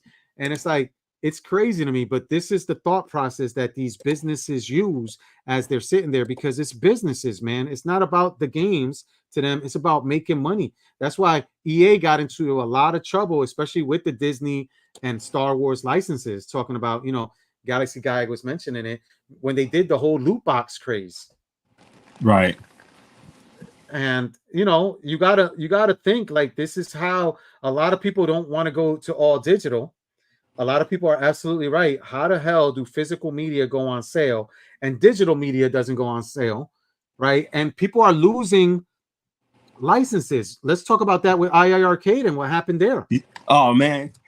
So, but real quick, they said they Go ahead, invested buddy. 200 million back into their own company, but by investing, they're firing their people. That's insane. That's the same crap happened when the military was cutting forces, because force shaping, they like to call it, because they realize, oh crap, we don't have enough people. So then they hire thousands of extra people, and then they go, well, we got too many people because now there's peace, and then they kick everybody out. It was so bad that they were just kicking people out if you just got simple paperwork. I gave a troop a letter of reprimand. He got booted out the military in under 2 weeks just for a reprimand, because they were like, that was like the first choice. Like, oh, if you got paperwork, then you're gonna go. And it was sad because the next day I see them rolling into certain areas. They had 12 on a big old cart, 56-inch 3D televisions with glasses for their office spaces. And I'm like, dude, each television is like a year's salary. Like, it was crazy. Yeah, but what you're describing is exactly. It was crazy. Earlier this year or last year, Microsoft announced that they were doing layoffs, Right. and because they overhired people during the pandemic, right? So they announced all these layoffs, and then it's like the same day they did another press release of how they're investing like $20 billion into OpenAI ChatGPT. So it's like, what in the world? Like, you didn't overhire. A lot of people were working from home. A lot of people were buying Microsoft Teams. They were buying virtual desktops. So you were hiring to meet that demand. As soon as they started going back to the offices, so this is the same kind of principle that you were describing, Mensa. As soon as people went back into the offices, now you're sitting there right sizing, and you're just basically robbing Peter to pay Paul. So, we'll lay off all these bunch of guys over here that we actually hired because we needed it. We had the demand over there. But now the next hot shit is OpenAI, ChatGPT. We're going to invest over here and go over here because it's as the wind blows kind of investing, Is it necessary for all the, like, Elon, he went into Twitter and was like, well, we don't need you. He may be right, but do you think everything he did was necessary to that Twitter actually did overhire, or was he just mad at the new landscape that people were able to work just as well at home, if not probably more productive from their home environment than at the office? I get it that office space people can malinger, but I think there's ways to check on that. Maybe come in a couple times a week, kind of bit. But Mensa, you bring up a great point, right? And I got a great eidetic memory, so I use it as a weapon, but I'm gonna say your words because you've actually figured it out, right?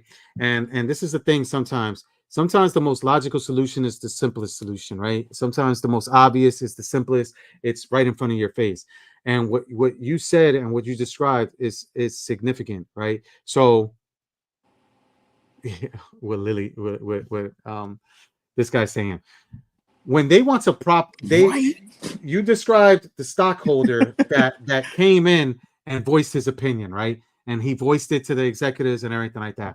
So Elon, he's got investors, he's got stockholders that he reports to and everything like that. So when he spins a tail, why did he do it? Because he wants to retain stockholder value. He wants to make sure that their stock props up, that the market responds to it. It's not because it's the right thing to do. It's not because they overhired. Because what Lily said, there's people that make it a point to take 2 or 3 shits a day in the office on the clock or go outside and smoke. Yeah, man. Breaks. Like, yo, what the biggest fuck, waste of time. Now, if I was being Elon, the number one thing I'm gonna cut out at the job is smoke breaks. Because people be leaving like 45 minutes to the hour with those things, like Dude. every 15 minutes. Like, nah, man. Like, yeah, like I wouldn't have a But you know smoke why area. I think he did it? I think he did it because he realized, because he talked the shit and they forced him. They sued his ass to force him to buy Twitter. And then I think he did it to set himself up to make it fail. I really do. So He's he got can get that himself much out of money. the situation, you know, He's and got- sell the acquisition. He's got so much money that, you know, like how you said earlier, where Warner Brothers ended up giving back Batgirl and not even bringing it to light, even though and everything. He's got so much money that he can write off X like nothing. Yeah. You know, so he can just write it off, man. So you're right. His strategy is, remember, this motherfucker's trying to put, pardon my language, he's trying to put internet on Mars, man. You know what I'm trying to say? And he's trying to send motherfuckers to Mars, bro. I think he's Martian. I mean, he's got for real. a Cadillac going to Mars or whatever. You seen that shit? He shot a fucking car into space, man. This guy, yo, he's Like, got, shout out to He Dominic. just put garbage into space and they allowed it? The fuck? Shout out to Dom, man, out there, you know what I'm saying? On, you know, but Yeah, Dom launching satellites and shit. launching stuff. Yeah, he's up. He might have been part of the team launching that caddy into space, bro. That's who we got on Bash, man. Like, we got amazing people, amazing developers. We got satellite launchers and shit. Speaking on the topic of literal rocket scientists, man. Right. We got literal rocket scientists on the squad, bro. Trying to put out a great console experience. Speaking of IRK, you said talking a little bit on that license bit. That's sad. So, it's sad. That's what's happening to people out there. I see in the forums and stuff. So I think, well, Mr. Encoder believes it could be a bug or whatever, but here's my theory. You know, I don't think we're looking at a bug. This was a mandatory always on device. See, people didn't realize that your Wi-Fi never got turned off if you ever. Yeah, it sounds like a time bomb to me. It was a time bomb. Like. Yeah, and because and here's why this is blatant. It happened with the Dragon Ball, or excuse, I keep saying Dragon Ball, the Double Dragon fiasco, when the original Double Dragon's license went. Common sense, people. It's going to happen to Dragon's Lair next and other IPs he got. It may not happen to necessarily Bash Bowling or these indie ones, but those big titles he got, the Sega games, the Taito games, they're going to go, guys. Granted, no one cares probably as much now, but a lot of them do, because a lot of these people's premise was, I'm not going to get the MIA board because I'm a purist and I'm not going to put nothing wrong on it, even though the MIA board was offered not necessarily to sideload. The very first thing is to back your stuff up. It was offered to back up your fucking back system. it up. So even if you don't want to put one bootleg game on it, yep, that's $30 to do a backup, $30 or $40 to do a backup. Everybody from the heartache, and people still couldn't do it. And what killed me was, shout out to Mystery Encoder, right? The team. It was 30 freaking bucks, and I've seen people have the audacity to get upset with this guy over $30. Like, what? Why now? And I can't afford it. And I'm thinking, and then he put out a free. He put out a free tool for the Go Cabs, right?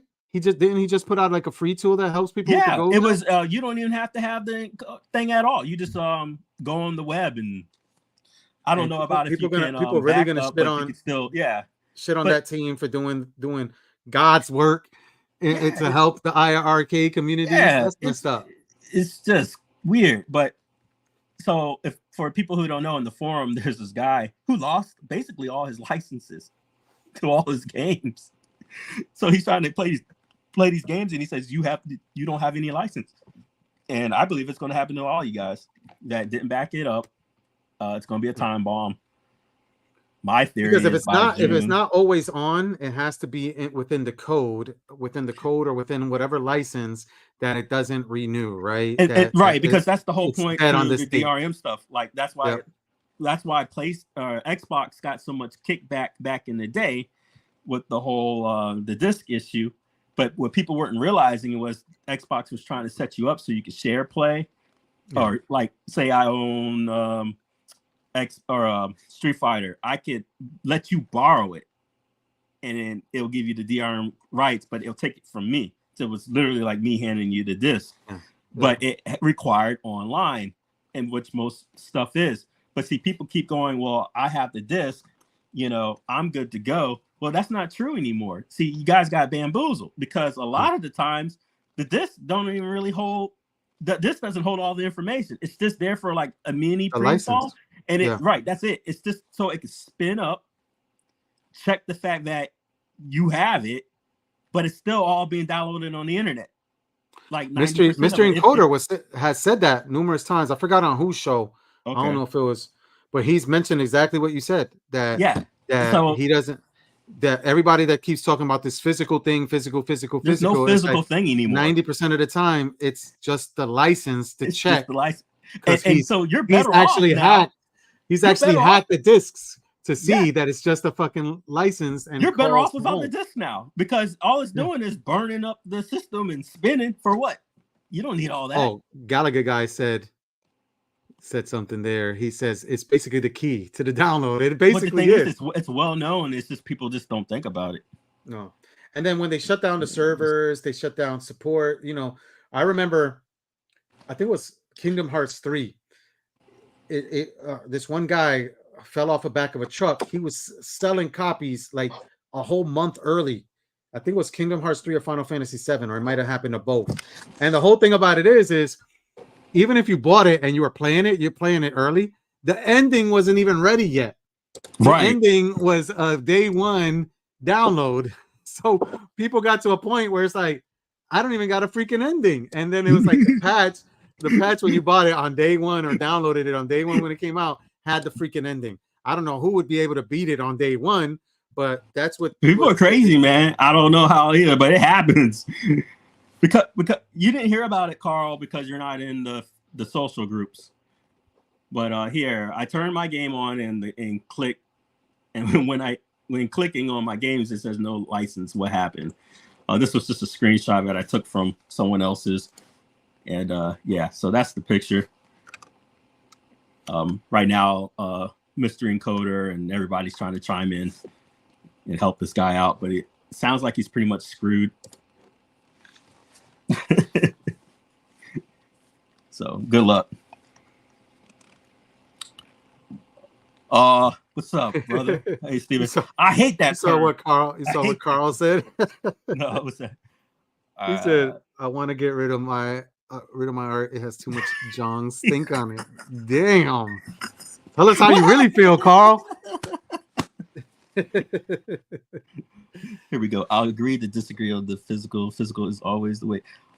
No, Tech, you misheard us, because if you heard what I said, it makes no sense. We're not talking about your Nintendo cartridges, buddy. We're talking about, example, let's use like he just said, the new Final Fantasy game or the new Cyberpunk, etc., etc. None of the stuff is on the disc, brother. There's no physical. You have to download. Not like, you know, if I put in an RPG game on my Nintendo Switch and just put it in, I can play it immediately. It may offer an update, but I can just start playing it. But that's not how these discs work anymore. The games are larger than the disc. Do you really think 80 some gigabytes is fitting on like a 10 or a 5 gig disc? No. So there's no physical, brother.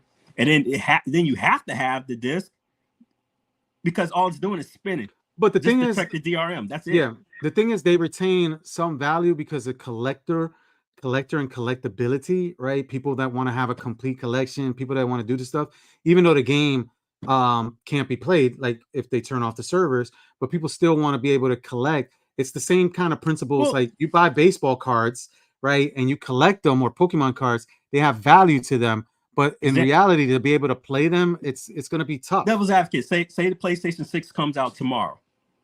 Okay. And PlayStation 6 came out tomorrow because the PlayStation 5 is no longer on the market. And it's been out for, 12 years. And they're like, hey, guys, we are now turning off the PlayStation 5 servers. And you got this cool disc for this cool game you got. You don't have a game anymore. Yeah. Am I wrong? You need the community, the same community of hackers and Mystery Encoder types to create like So your offline, disc like is worthless. for You example, wouldn't Fantasy even, you wouldn't Star, be able to go to a store and buy it. Fantasy Star 2 Online, or Fantasy Star 2 Online, or whatever like that for the Dreamcast.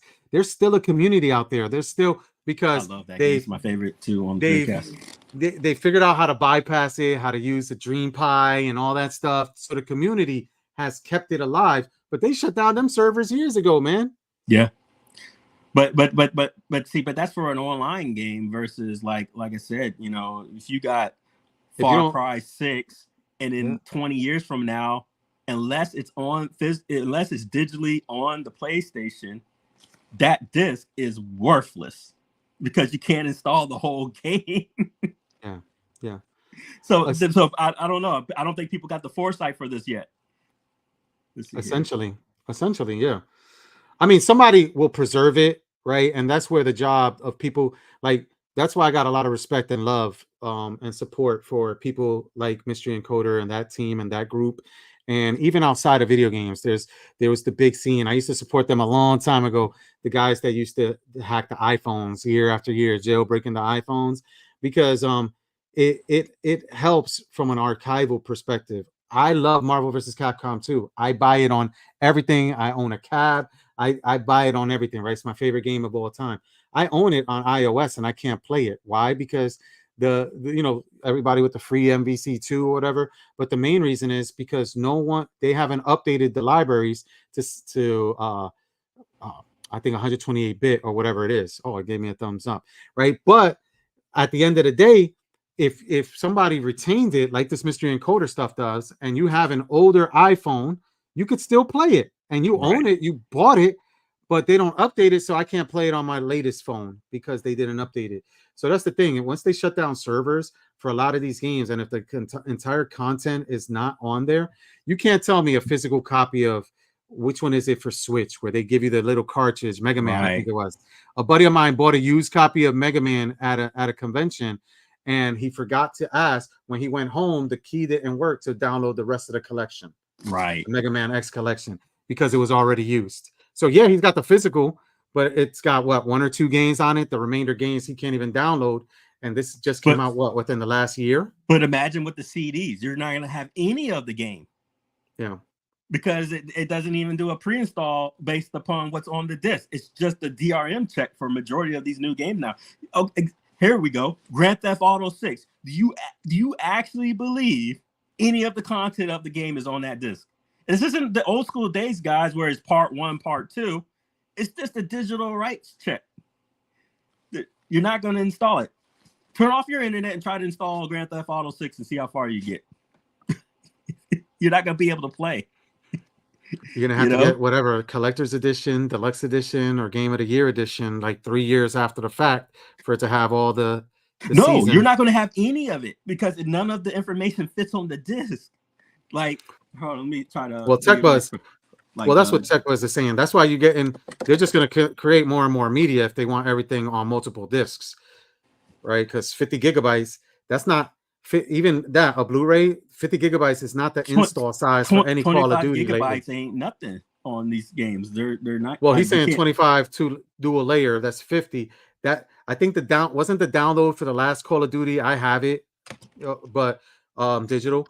But wasn't it like 100 and something gigabytes? Like, that's not fitting on one Blu-ray, but they're gonna have to put multiple Blu-rays. And it's just not their model that they want to do, right? They're not going to save money. There is no multiple Blu-ray installs. It's because it's all digital. That's what people are missing. Is that there is absolutely none of the game is on the device anymore. You don't go and delete one of your games, turn it off, and install your disc and see if anything gets installed. I promise you, nothing's getting installed. So in theory, whatever disc you got is junk. It's just the DRM check. And it's actually worse because if your CD got messed up or whatever, now you're screwed. You're better off at owning the digital version. And it's actually faster because it's reading straight off your SD card versus trying to spin it up and know if it's got any of the information or not. That's my opinion. And listen, we're not advocating it. Listen, I would rather have physical. I would rather Physical's the collect way to physical, go. right? Like, Yeah. look, like I would rather I collect Period. physical, but it's just. But I'm this just is saying where it's they're not going. a thing anymore with Yeah. the new technology. And all of us here, to be honest, all of us here, like when you start seeing the trends and the trends for the younger folk and everything like that, we have that attachment via nostalgia. We have that attachment to CDs, cartridges, cardboard, and stuff like that. We have that attachment through nostalgia. They're starting to get more and more digital, right? These younger generations where they don't have that attachment. They just want to play the games. They don't want to have a physical copy or whatever like that. Remember, man, when I was young, I couldn't wait to get my license to go out there and drive. These kids don't even want to drive because the fear of missing out from being attached to their devices, right? So whoever drives can't sit there and be streaming or watching streams or watching people's TikToks. And so it's just getting to the point where we're becoming those old farts telling people to get off our lawns. So here's my point right here. I heard you too. But Mike says if GTA goes to disc, it's going to be a 3 disc. And the thing is, since like the old formats, when have you ever seen that? They don't do it no more, do they? Do you open it up and you see the multiple discs like they used to do? Yeah, it's not a thing no more. Like I got the old ones, like the old Grand Theft Auto, and they were like 2 disc stuff because that was back in the day. Physical media mattered. Just 4K textures. Just 4K textures wouldn't. I don't think 4K textures on any AAA title would fit on 100 gigabytes or 50 gigabytes rather. I just don't think like it would have to download it, and that's why they make all these things. He's right. Yeah, I don't think people are thinking about this because people got. And that was my debate was that back during the argument when Xbox didn't execute their argument correctly and they looked like crap, and then Sony was making fun of them like, this is how we share games, and they hand the other guy. Well, what people are not thinking about is it really didn't matter because the base game ain't even on the disc. Dude. And like I said, maybe in few cases, but not in these major AAA games. Galaga guy, that's crazy. 5 games, only 5 games fit. Like I have to, like, I'll be honest with you. I get Call of Duty every year, even though I don't have a chance to play it, but I get it and I share it with my daughter, and she plays the campaigns, and I think she plays online a little bit. And I have to delete versions off my hard drive, and I have the extended. I'm actually looking for. Well, it's only 6 days before Christmas. I've been looking for a real good deal on a 4 terabyte to upgrade my PS5. But check this out, guys. You know how you guys have been getting your year-end reviews? This is bad, but because I mostly play on Xbox. There was only one game this entire year I played on my PS5 when it showed me my end-of-year review, and that was Spider-Man 2 for like 25, 30 hours the entire year. But I have so many games on my hard drive because of the installs or the downloads and everything like that. And yeah, I want to upgrade to a 4 TB so I can keep more of the games on there like a jukebox rather than deleting, offloading to an external hard drive, et cetera, et cetera. It's crazy that he's saying he can't fit 5 games on 1 terabyte of hard drive space. Right. But, at the same time, it's once again, I this is the devil advocate for me because I'm just seeing the bigger picture. I get his bit because I get upset too. Yeah, but it's a good thing because it's like bigger games, like I'll take it. But I feel him. This means a lot.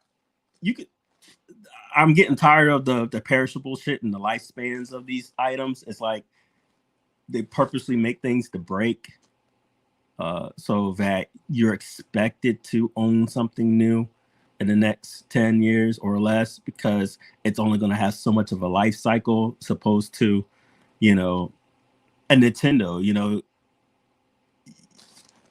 play it, still play the buttons. Like, what Gallagher guy? How many PlayStation 5 controllers have you gone through? I've been through too many.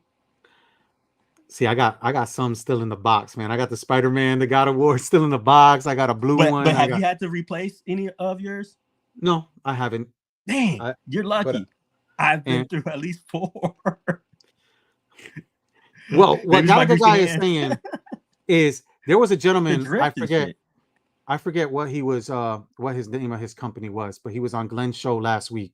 So somebody that was on Glenn's show could probably remember. And he has a shop where he sells aftermarket and mods for Commodore. I think it's Commodore 64 stuff. So that's about 40 Wow. years. So Gallagher guy, hey, listen, drop that dime on your kids or your kids' kids to own a retro shop in 40 years selling PS5 batteries to people, old farts like us that want to relive nostalgia that can't find a battery. Because I think the technology by that time will have batteries. Because remember, you got GBA mods or Game Gear mods where people are putting aftermarket rechargeable batteries. Because them things used to kill double A's like woo. Moat makes a great point. So Xbox originally though, they were just horrible, but now look at them, right, with this whole Xbox family plan. But that's what they were trying to sell us in the first place. And I was so angry that we missed out way back on this because fools at Xbox just didn't understand how to articulate what they're trying to do. And listen, what Mike is bringing up, what Mike is bringing up is a great freaking point, right? A great freaking point. And Mike, inadvertently, so this is the multiverse. In the multiverse out there, right? There is one where Sony and Xbox pushed DRM and got digital only and the whole nine, right? And in that universe, GameStop died a long fucking time ago. Because that saved GameStop. And maybe because GameStop was helping, like because they're based on being a brick and mortar store. And when that happened, they were looking like a Spencer's. Especially when they took up that geek stuff shit. Yeah, and you went into it was bad, man. I don't see GameStop lasting too long in a couple of years though. Still, not the way they are now. Yeah, so that single-handedly, which would have not made a lot of millionaires and broke, and a lot of people broke when GameStonk happened during the pandemic, right? When the retail stock things and people took GameStonk to the moon, where they made a whole. I haven't watched the documentary on it yet or the movie on it yet, but I lived through it. I rode the tail. I rode it twice. I rode the rocket and got in, got off, got in, got off, and made money. But I seen a lot of people go broke. But before that happened, and when the PS4 stuff, I didn't even want to touch GameStop stock. Even when it was like $4.99 a share for the longest time. I was just like, hell no, that company it's gonna be dead soon. Blah blah blah. I'm not buying it. And listen, if I would have bought it and rode it back then, that GameStop, oh my gosh, bro, you wouldn't see me on this show right now, bro. I'd be living in a nice mansion somewhere. Right? What's up, Biggie? How you doing, brother? See, that's so cool too, man. I love it. Again, that's something with the people with Macs and iPhones and shit like that. So it's actually built into the Mac cameras. So when you FaceTime somebody, you can do this and it'll come up. Yeah. So. I feel you. I think now people are finally waking up. I remember my dad when the DVDs came out, he was such a tyrant against it, especially with Circuit City closed. I don't think the poor man knew what to do because he was just straight on VHS. So when the DVDs came, I ain't getting no DVD. And that was just when the DVD transferred. And then, for him to have to go from VHS to Blu-ray, and then at the time, the cheapest Blu-ray was like the most expensive console, the PlayStation 3. So it was like a no-brainer. Like you had to get a PlayStation 3 if you wanted it. And then the Xbox had the HD DVD.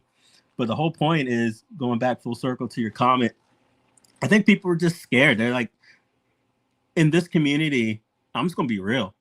They're not the richest folks, even though they don't really mind what they spend their money on as long as they like it.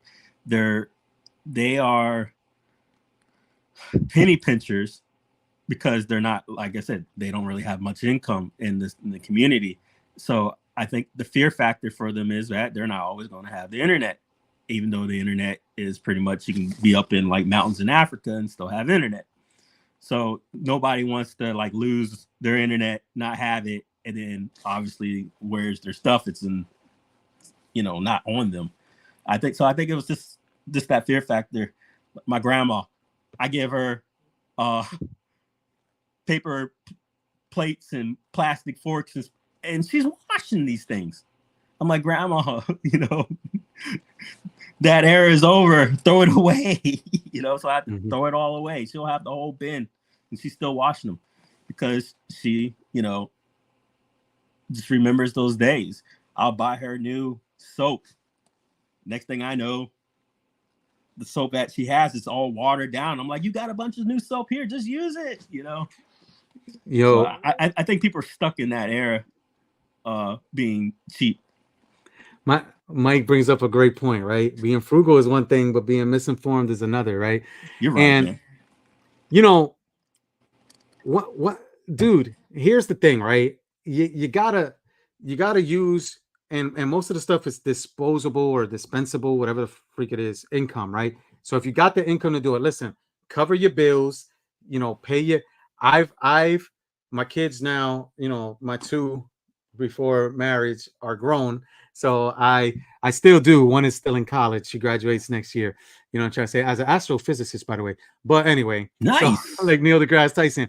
But anyway, so I'm still paying child support. But it's like, pay your bills, everything like that. Like, I've always been somebody, pay everything. Then pay yourself. Treat yourself, right? To quote the lady. So now if you treat yourself and you're happy with your purchase, then you're happy with your purchase. Don't let anybody tell you, yo, how much you paid for that. Oh, you got robbed. You got this. You bought your arcade one up at MSRP, but you happy with your arcade went up at MSRP? Be happy. Let's talk on that. That's it. Let's talk if you on got that. it for $50 on clearance. You got it on $50. Okay, cool. Just be happy with what you purchase. I think that dives into 90% of the toxicity of the community. Is exactly that. But I think what happens is, and you're absolutely right. If you like what you got, you're a grown ass man, you're a grown ass woman. Who the fuck are you to tell your money, or anyone to tell you what you bought? I think the problem relies is that it'd be one thing though, that if you got a community member going after one of the community members here and they specifically name drop them or infer to them, it's like, okay, well now you're attacking that person's own happiness. They have every right to be upset at you for kind of ruining their mindset on their happiness. But I think it's another case if, say, I'm in my own space, you came to me, I'm not speaking on you, and I go, well, for me, XYZ, don't fucking attack the other guy for their own opinion. And I think, example, iArcade occurred, and I made my own opinions in my own space, in their own private groups, away from people. People got upset at and started, I think, realizing that they made a bad purchase. And I think we were seeing what we call the buyer's remorse go on. So I think there's a fine line from buyer's remorse and you being upset, and then like Moat saying people are misinformed, to everyone should be happy with what they got. If you own the iArcade and you love your iArcade, then leave it alone. I own 2. How many you own? You know what I mean? So I find that a lot of the toxicity ends up becoming from a classism thing, where because you could only afford, I'm gonna be real, one product, because I knew when I grew up, I only had the Nintendo. I had the Nintendo like 8 to 10 years after the fact, right? But I ended up defending the Nintendo more because I owned it, even though I went over my friend's house and had the Genesis. So I'll be in these silly debates and go, well, Mario's faster than Sonic. And of course he's not, right? Not character-wise, but I said, no, because the Nintendo's faster, so therefore the Mario's faster, But that's because I didn't have a goddamn Genesis. But I'm a grown-ass man now. I own every damn thing I want, so I got no hate for either product. So when I speak on something, it's not because I dislike a product. I own it. I own every variant. I own every variant of the VR. I own the Xbox. I own the PlayStation. So when my opinions, I don't feel we're biased towards either thing. But I find a lot of times when people are defensive, it's because they only can afford the one product that they own, and they're mad and upset that they can't own it. Because let's be real, guys. Example, let's talk about this new AstroCap. You can't fucking sit here and tell me if you had the income or it was given to you for free, you wouldn't be happy with it. Otherwise, I really think you'd be full of it if you said otherwise. You know. Well, what you're describing, right? And TechBuzz Yeah. has a good point if you could highlight it. But what you were describing, dude, that's the console wars, right? That's Right. Super Nintendo, Sega Genesis, right? Right. That's the classic iPhone, Android, right? That's Adidas, Nikes back in the day. You know what I'm trying to say? That's where, and it's like you see it now with imports and domestic cars. You know what I'm trying to say? You see now people that hate Teslas and people that adore them, and it's like, to me, I've always been like, yo, like what you like. You know what I'm trying to say? But what I don't do is I don't shit on somebody what they like and what they have. And I always use an analogy. My analogies are, like I said, I grew up in the hood and everything like that. And sometimes they're a little vulgar, but it's like, dude, you know, what you working with, worry about what you working with. I don't go to the urinals at the stadium and I'm peeking over and seeing what the next guy's got. I don't give a damn. I know what I got. I know what I do. I know what I like. You know what I'm saying? I worry about my own thing. If somebody else likes this, if somebody else likes that, cool. It's all good. And I don't need to shit on somebody else to justify my purchase or justify my likes. Yo, you like that? Cool. But the thing is, a lot of times people come to me, I got an iPhone, I'm an Apple guy, everything like that. They go, oh, why you don't have a PC?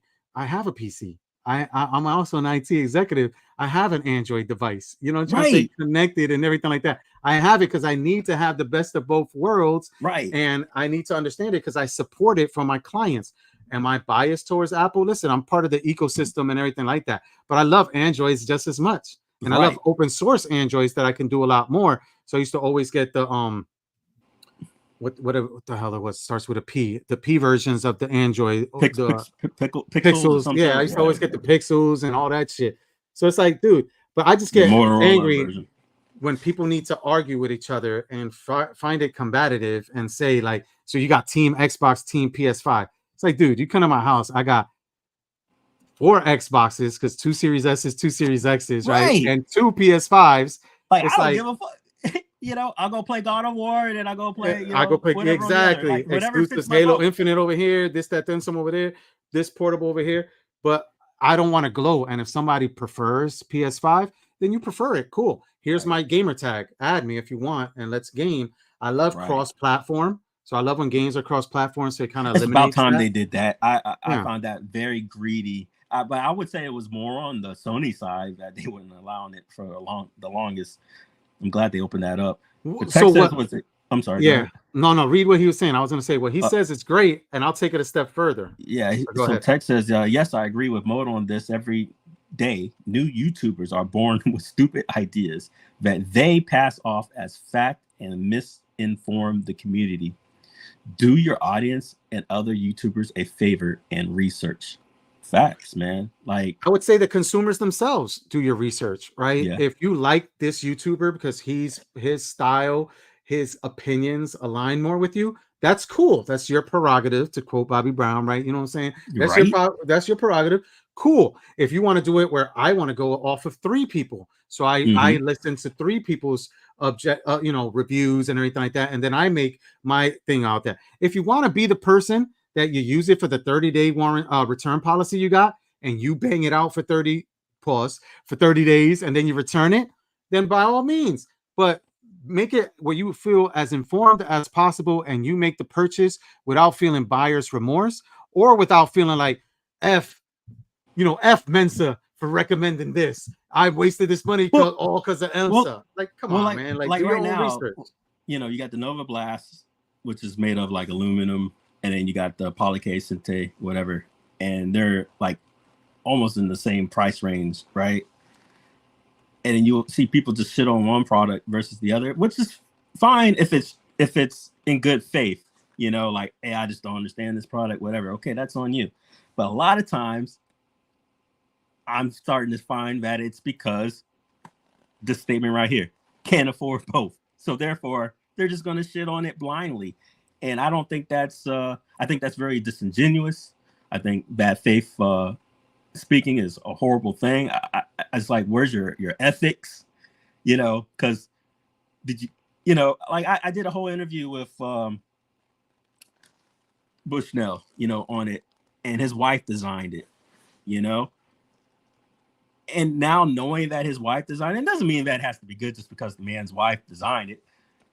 But why do you think it's ugly? Like, explain. Like, where's the good faith arguments? There's just never. Just people just speak in general terms and tangents, and they never articulate why they don't like something. You know, say you don't like the color yellow and it triggers you. You know, like say something reasonable, but just don't go out there and say some stupid shit like you just don't like something because you sounded stupid. You know, because now I could just take that for anything. And I don't know. It's just frustrating.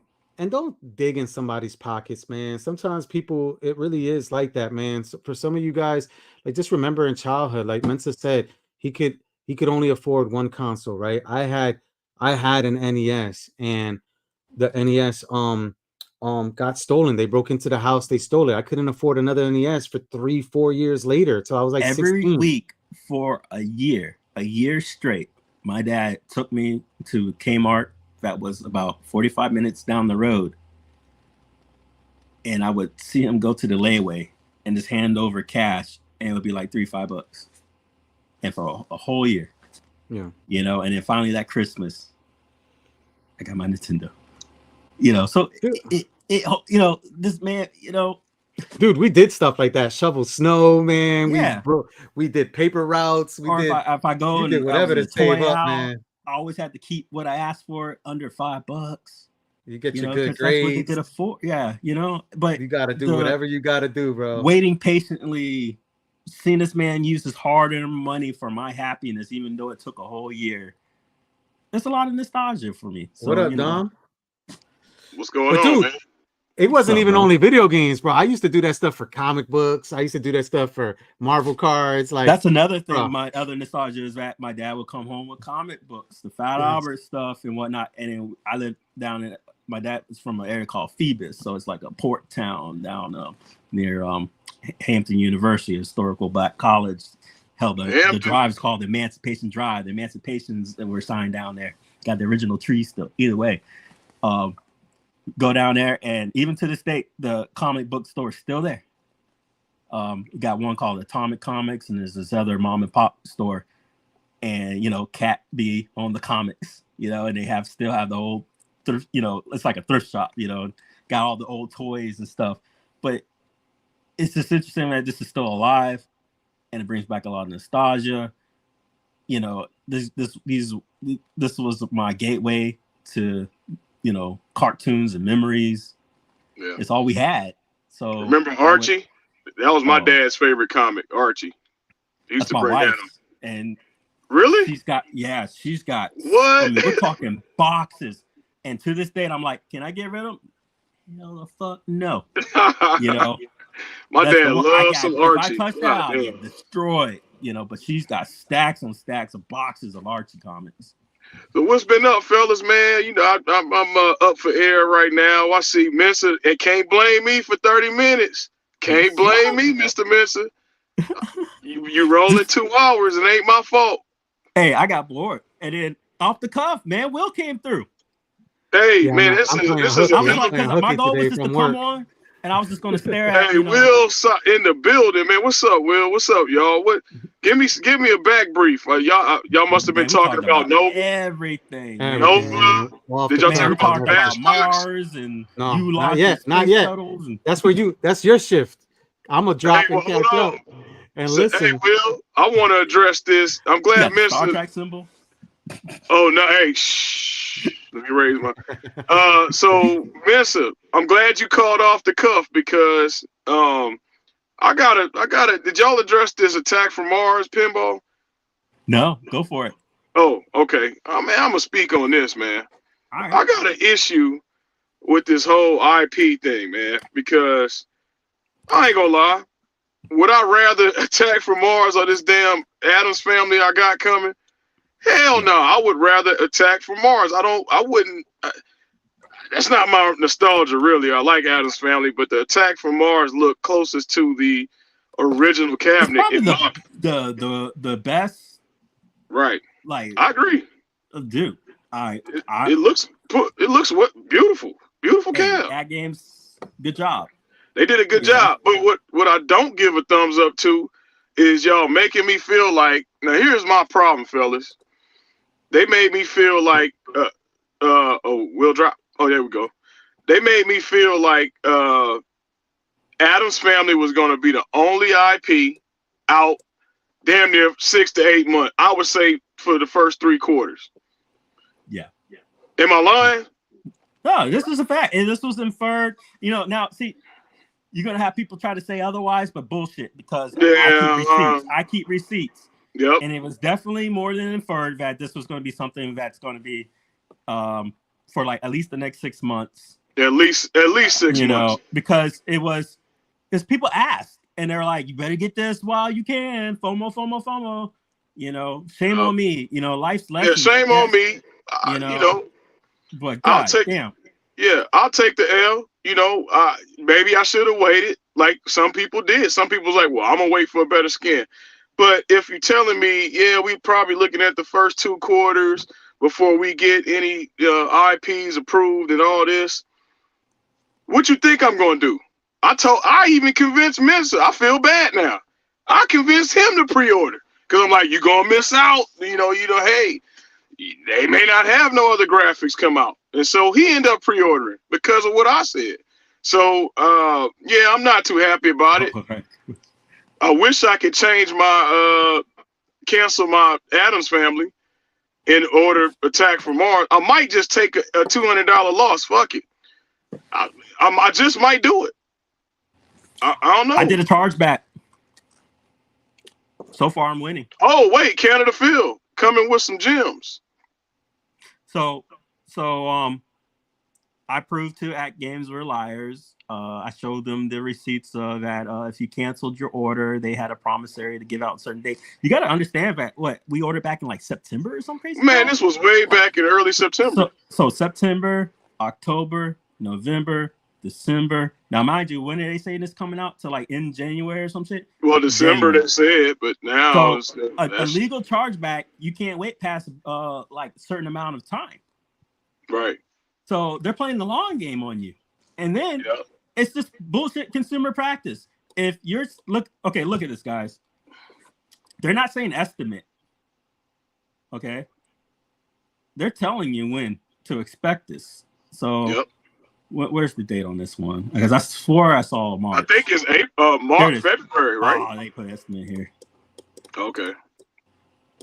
Yeah, I'm a little irritated. I'm a little irritated with that because But see, the thing is, where they fucked up. Sorry to cut you off. Where they fucked up. Are you good? Go ahead, man. They sent an email saying you will have your cabinet and you will be pushed ahead of the line by December 31st.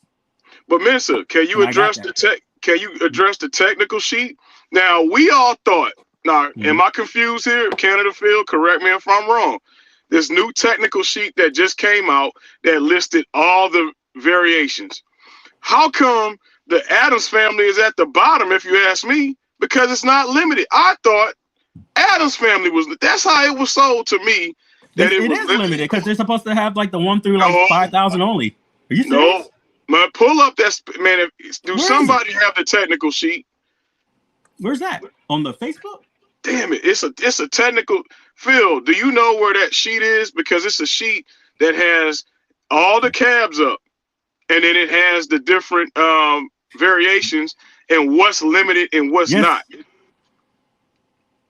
Yes, Gallica. And I did a YouTube video on it. And I was like, well, thanks for offering us back our money. I emailed them and they said, oh, yeah, I'm getting my shit back. Getting your money back. So I sent the bank all that information. I was like, look, they promised us and they're not going to do it. They're lying. I'm going to try to find this technical sheet. I'm going to find this.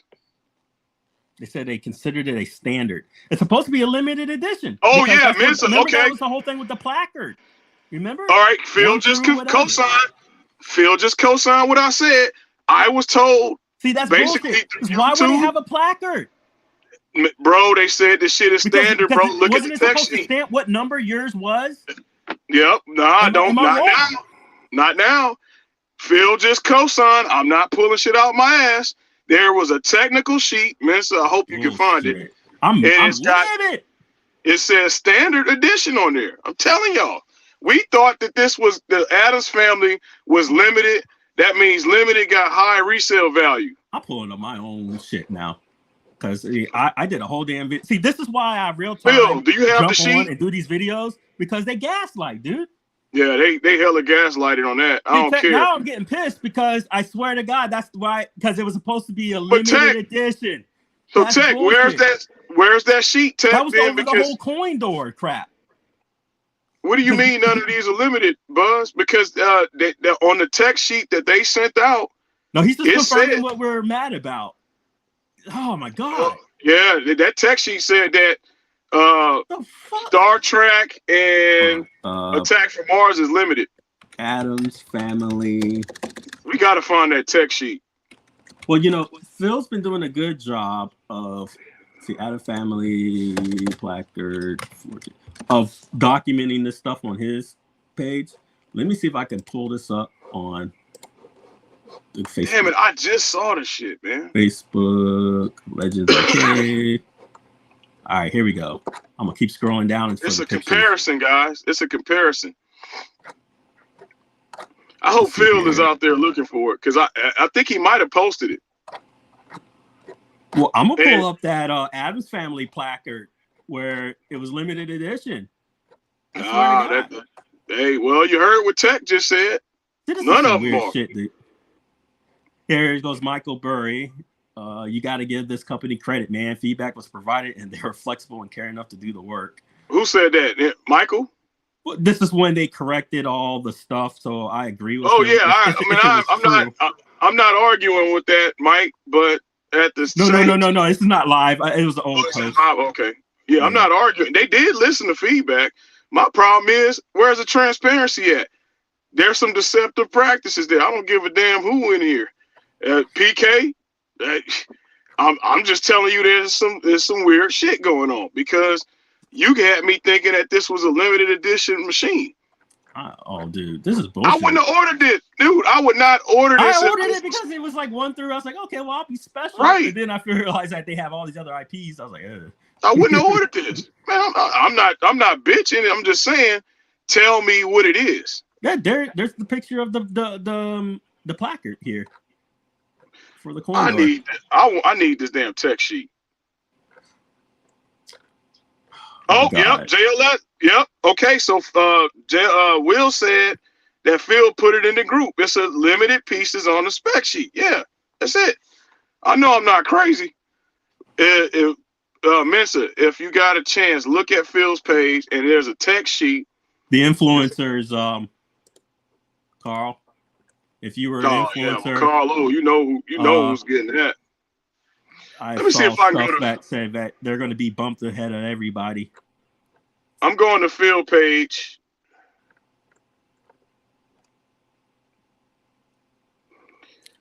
Yeah, I'm What's on the his name of page Phil? now. Oh, I'm you just on it? trying to, Okay.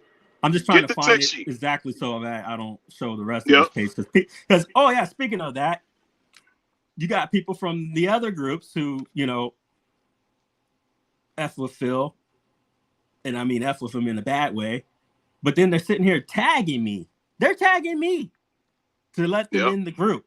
Leave me Nope. alone. Like, why are you guys stalking me to make me let you into this group?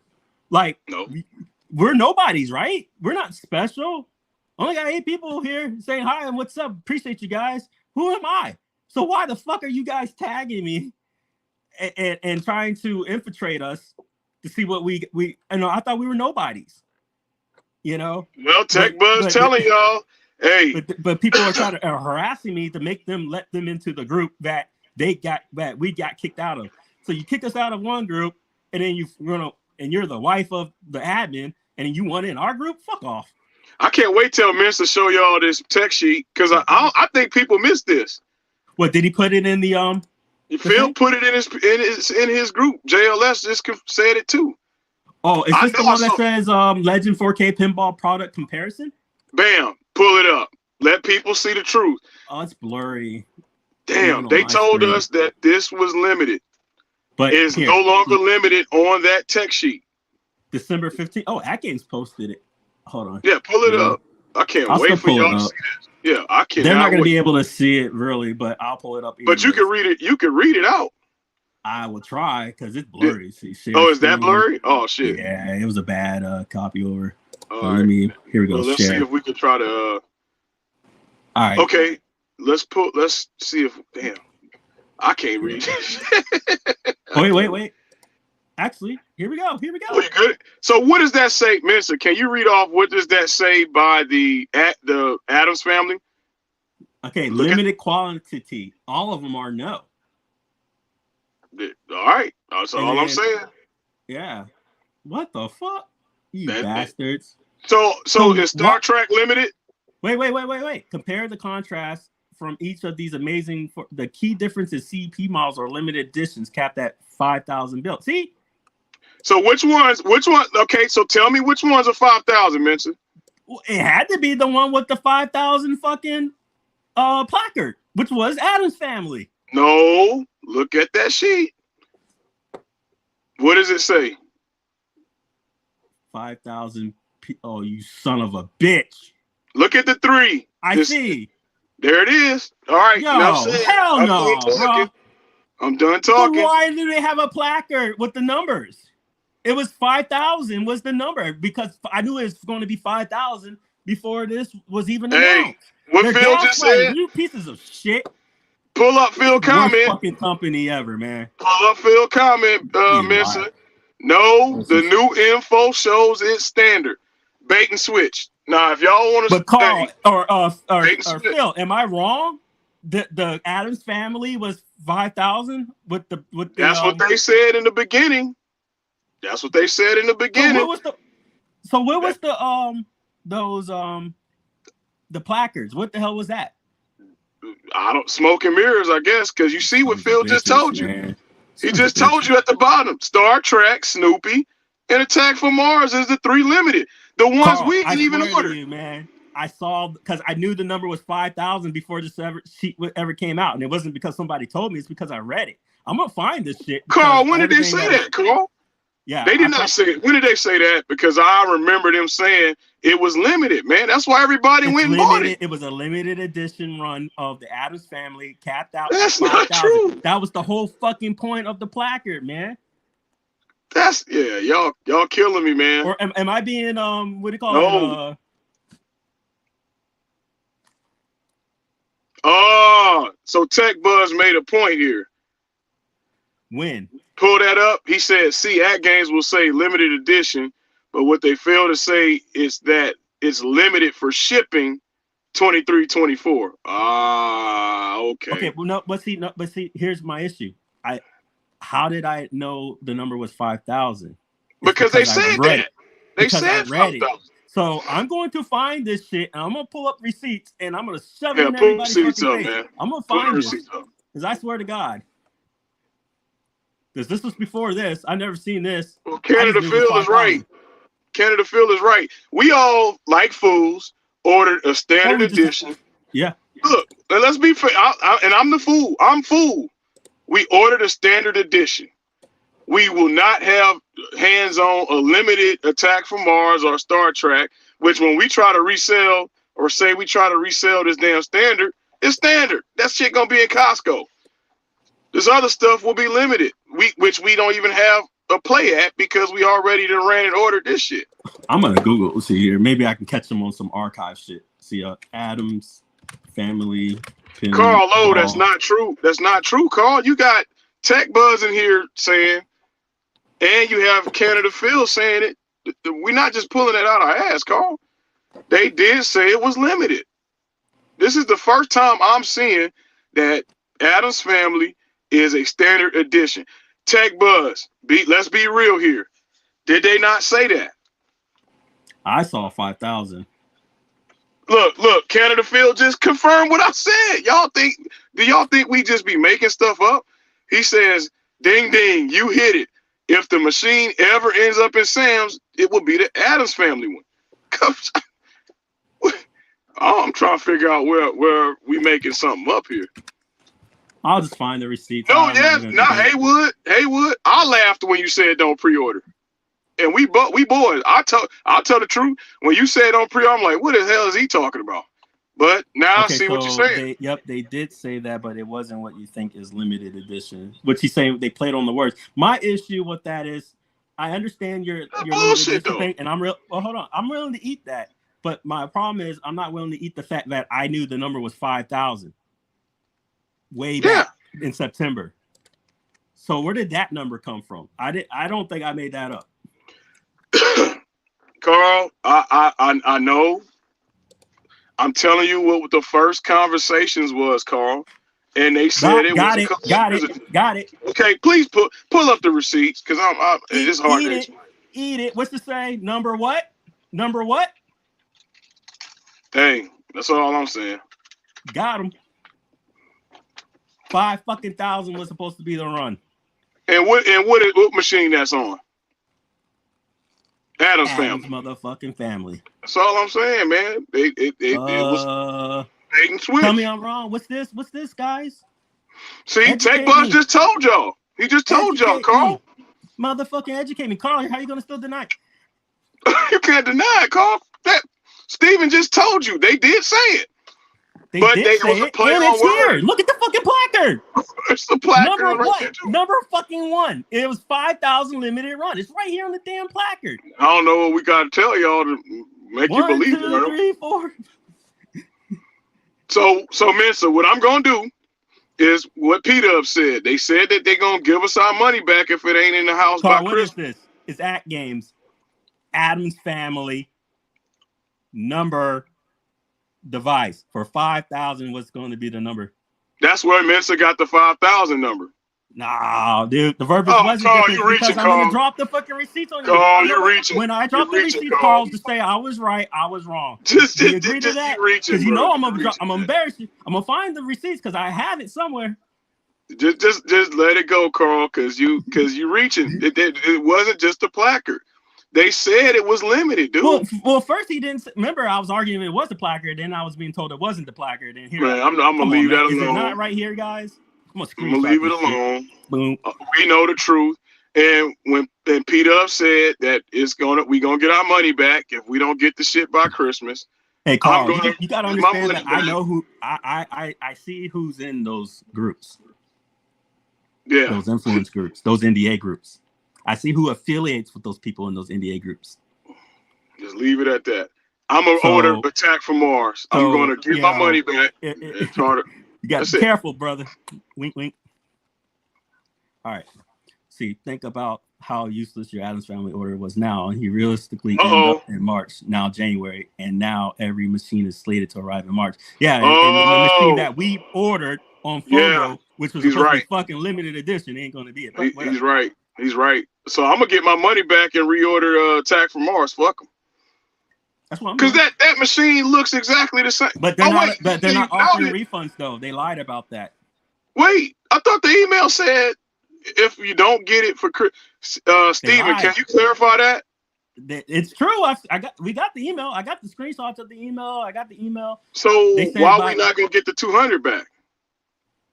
Or can I change my because they said you agreed to them keeping your money, which is no. bullshit. Well, so can I? All right. So if I don't get it by Christmas, can I move my 200 to Attack from Mars? No. Oh, I already tried. They told me no. They said just ignore our email and you won't get your machine and we'll keep your money. Now, Carlo, I get it. You want us to be happy, but I'm just upset that I got baited into something. Carl. Yeah, that's all I'm saying. Man, and we are happy people. We love our lives. We love our fucking lives, and I'm good, bro. I just don't want to be lied to on some stale shit. Yeah, but don't gaslight me on some bullshit, bro. If I'm looking at this shit, because see, the thing is, I get it. I can be wrong. I'm human, okay. But I don't like the fact that I know for a fact in my head I'm visualizing it because I have it somewhere. Oh, come on. It was 5,000 limited edition for this device. Not only was that confirmed for what I read, look at the damn placard number. Why would they put a fucking number? Because you just said there was no numbers, but there's numbers. So that would mean if there's a number 1, that means there's going to be a number freaking 2. Okay, why would you number it? Okay, there's a Man, number for a freaking reason. So That means Steven it's limited. said you go back to the bottom of the list. And then Phil said they moved the goalpost to the 31st. Wait, I didn't see that. When did that happen? Tech, there's no canceling because you don't get your order at all. I've already had the email stating Oh, they are going to okay. keep your money. There's no cancel going back to the bottom of the list. They just keep your money. I mean, yeah, you do go to the bottom of the list, but they keep your money. You lost $200. Gallagher guy, oh, wait, that's a good point. What about this, fellas? What Gallagher Correct, guy Mike. saying? Thank you. Thanks, Mike. He said that his But return Mike, I got policy. him. It hasn't expired for me, and I think it's 180 days. So contact your banks ASAP if you want. I shut them all the emails, all the articulations, and they sided with me. So At Games is going to have to battle them to get their money back. Hey, so what about the return policy? Gallagher guy got a good idea. Just send it back. I mean, Well, you know, a lot of these companies are sneaky, Gallagher. I don't know the answer to that, but you'll be surprised that they'll tell you cannot return it. Did you know iArcade had a no return policy? of course they did. And then, so even if you say got lad or with this through Sam's Club, a lot of the times it says, please stop, do not return to store, contact the company, blah, blah, blah, blah, blah. And we ain't going to be able to resell this. So make sure if you get this through Sam's Club or anything like that, that if there's a warranty policy, do their warranty policy. Otherwise, you're screwed and you're going to have to handle with At Games. Well, you're going to have to go on offer up, and these things ain't going to sell good on offer up. I'll tell you that right now. I'm just saying, I want to put this away that let's use your heads, let's use common sense. They lied. Let's admit it. They lied. Right. And if you have a placard and I already knew it was 5,000, what the fuck does this mean? Born on this date, give you a specific, number, and then they tell you the number here of one of what? Because of the limited edition. You know what, man? So I'm wondering if the Bash Box could play some Zen Pinball. Canada Phil, we need to look at that because I'm sick of this crap. If I could get Zen Pinball tables on the Play Store, well, I think it's on the Play Store, and if the shit is 4K output, Bill, we need to look at some shit. Since PK want to play ball, we can play ball. All right. If a company is going to miss its promised delivery date, they are not entitled to keep your money. Exactly. Look at Destiny, right? They missed their date. They were transparent, and they're like, "Hey, instead of February, we pushed out to June." Sony sent me a notification. They said, "In the coming months, if they don't make this deadline, we're going to send you out a notification. Before now and then, you need to confirm if you still want your pre-order. If not, we are going to automatically refund you." That's that's practice. That's customer practice, where you refund somebody because they said, "Hey, this is going to be the estimated date," and they didn't deliver. That's how it's supposed to be. Not, "Hey, you guys pre-ordered your shit, and fuck you, we're not going to give you your money back." You know what I'm thinking, Mensa? So Phil brings up the Bash Box could do anything from the Google Store and a single screen only, no DMD DMD or back glass. I'm wondering, where's Buy Stuff Store at? But see, that's crazy, Biggie, because Carl was fussing and cussing at Arlene, saying she didn't know what she was talking about. But now, here's the truth. She told the truth. Which was... Mensa, we should reach out to Buy Stuff Store. Because are they still selling that? I wonder if they still selling that box. Is Buy Stuff Store still selling that back glass that it's like $600. It has the DMD. Because hell, you can make your own machine at this point. Someone made a point. Do you really need 4K? What, pinball? Yeah. I would say yes. Why? Is what making it look better? Is it the 4K or is it the better processor? You know what? Oh, yeah, that's a good question. I haven't played 4K virtual pinball, so I can't really speak on it. Maybe Phil's a pinball guy. I don't. I mean, things look brighter and stuff, but that could have been anything, So yeah, that's my rant today, man. So I'm just a little irritated when I saw Attack from Mars, and I'm like, I'll eat it. Carl, Yeah. what do you mean she might have been right, brother? She was right. The Yeah, At she Game was. sit down an official email. You took an L on this one, bro.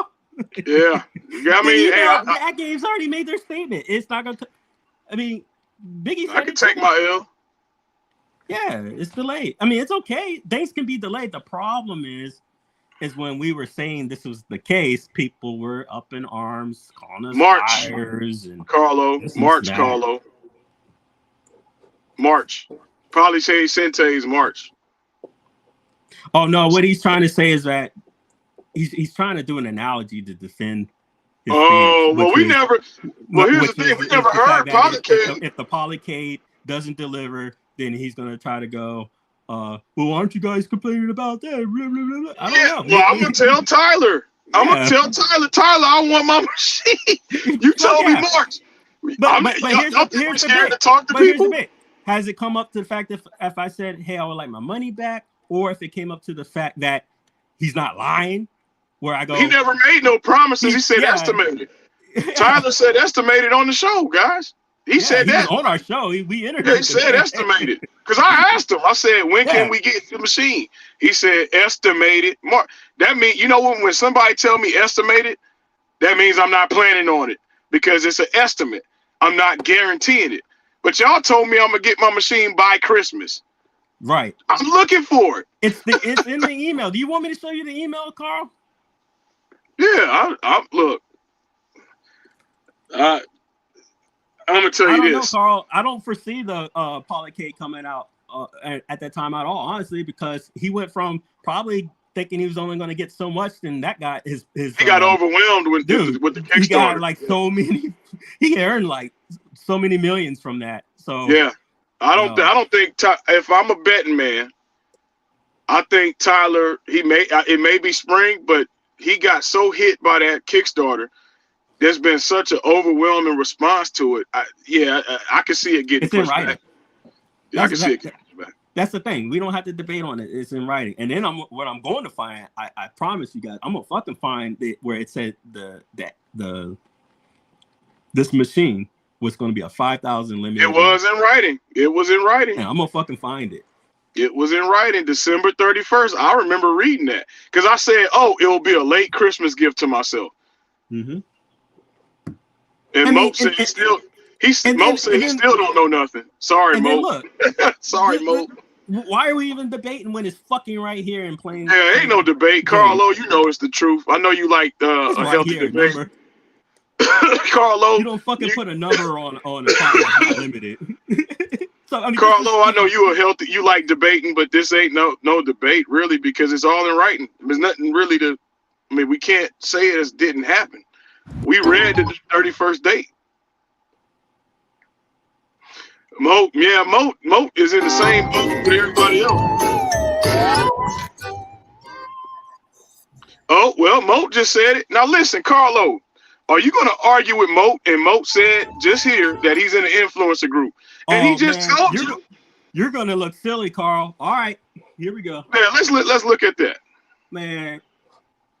Mo just said he's in the influencer group, and he said it was limited edition. See, are we gonna argue with Mo? Because how many times I gotta drop receipts on you, motherfuckers? Okay. You know, like, are you kidding me?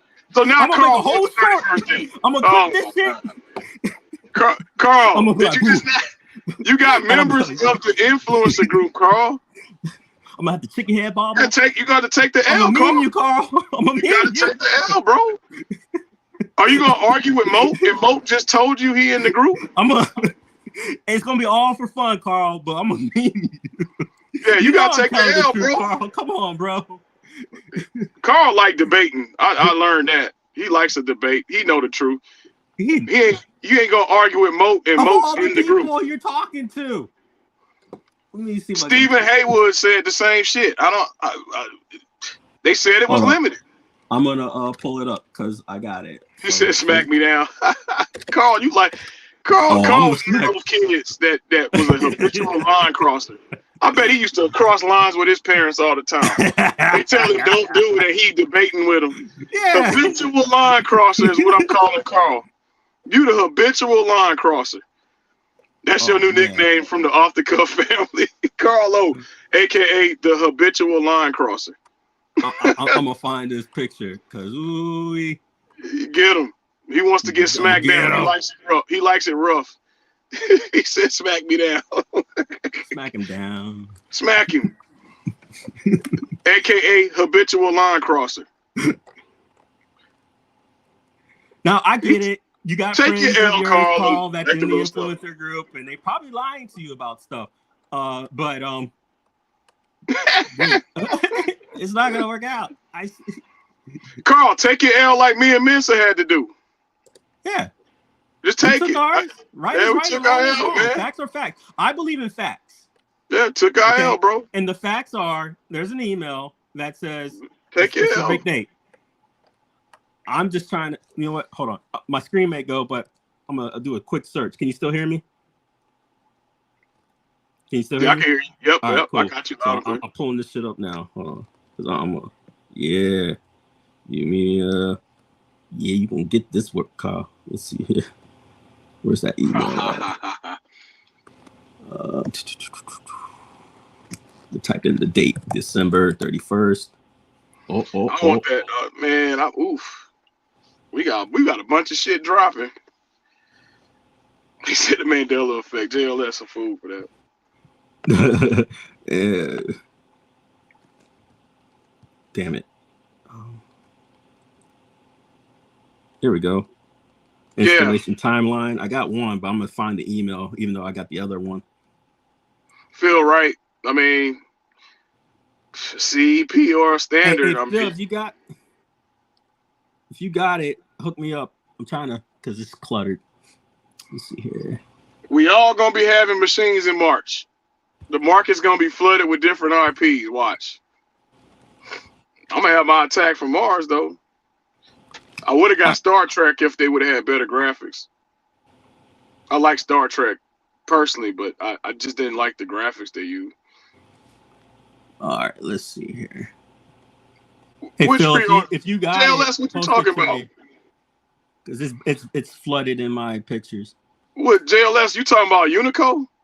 You talking about the Nova?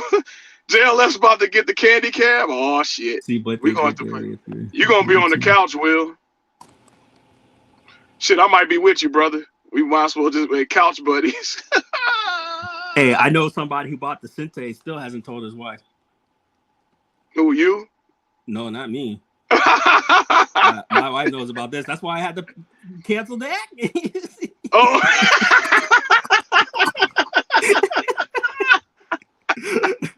I probably should. You a That's fool, my man. argument. Give me back my money, you motherfuckers. You a fool. I don't want it no more. You don't want I'm it no more. angry. You about to use, hey, Vince about to run pinball on his Sente. Basically. Hey, Will say he about to order that Unico. Hey, I think I'm gonna be right with you. Hey Phil, repost me that screen. Oh, it's you, JLS. Oh, the truth come. Hey, you better hope Lily ain't watching. She watching? Oh shit.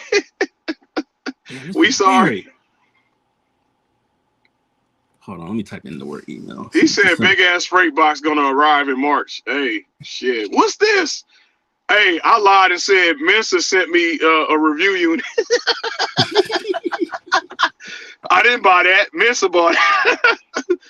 Oh, JLS Gaming sent me a review unit for the channel. This is for work, baby. Shit. This ain't for leisure. This for work. I got to stream off of this. That was my excuse. Y'all playing. Y'all got to get creative. Damn, where here. did it go? What Phil say? I'm just waiting to see the story the YouTube reviewers used for how they ended up with a machine early. Oh, well, Phil, hey, you just had to get your order in, Phil. Hey Phil, give me that picture, would you, for the December 31st crop? It's buried to me. I have it. Yeah, JLS Gaming sent me a review unit for me to do a in-depth review on the channel. So that's why I got this big box here. Thanks, Will. Right. Where's my email? Hey, I at? want that candy cab though. You know, and well, while Mensa doing that, I'm gonna speak on why I'm buying the candy cab. We Yeah, all go for got it. different iterations of arcades in our game rooms, right? Yep. But what I don't have is a damn candy cab. So that means I'll have a driving cab. I'll have kind of a multi-cade with the Polycade Sente, and then I'll have a candy cab for my shooters. I plan to use the candy cab to run all my shooter games. I think shooters play the best on candy cabs. And it's kind of nostalgic for me because the shooters that I played was on candy cabs. So that's going to be, I'm going to make that a shooter cab. Mm-hmm. Oh, that would be good, man. Yeah, that's going to be all my like truck stands and my shit. Because you could do vertical or whatever on this one. Yep, right? yep.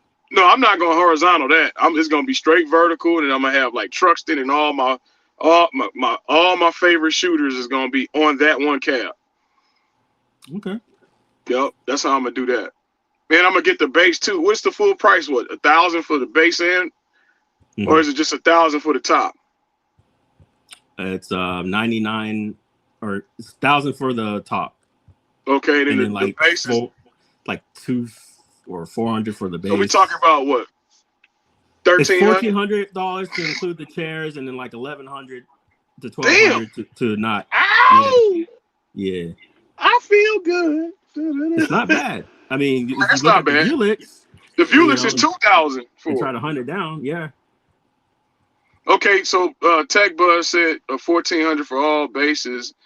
Oh, so Mo. Okay, yeah, I'm gonna get it. You know what? I might make Hey Phil, look at your messages. I might do like Mo and do a fighting cab, like a candy cab. So I might do shooters and fighters in the Nova. Now I don't need the stools. Also, JLS doing a Naomi. Oh, that's not a bad idea. That's a good idea, Will. What's that? He said he's gonna do a Naomi project.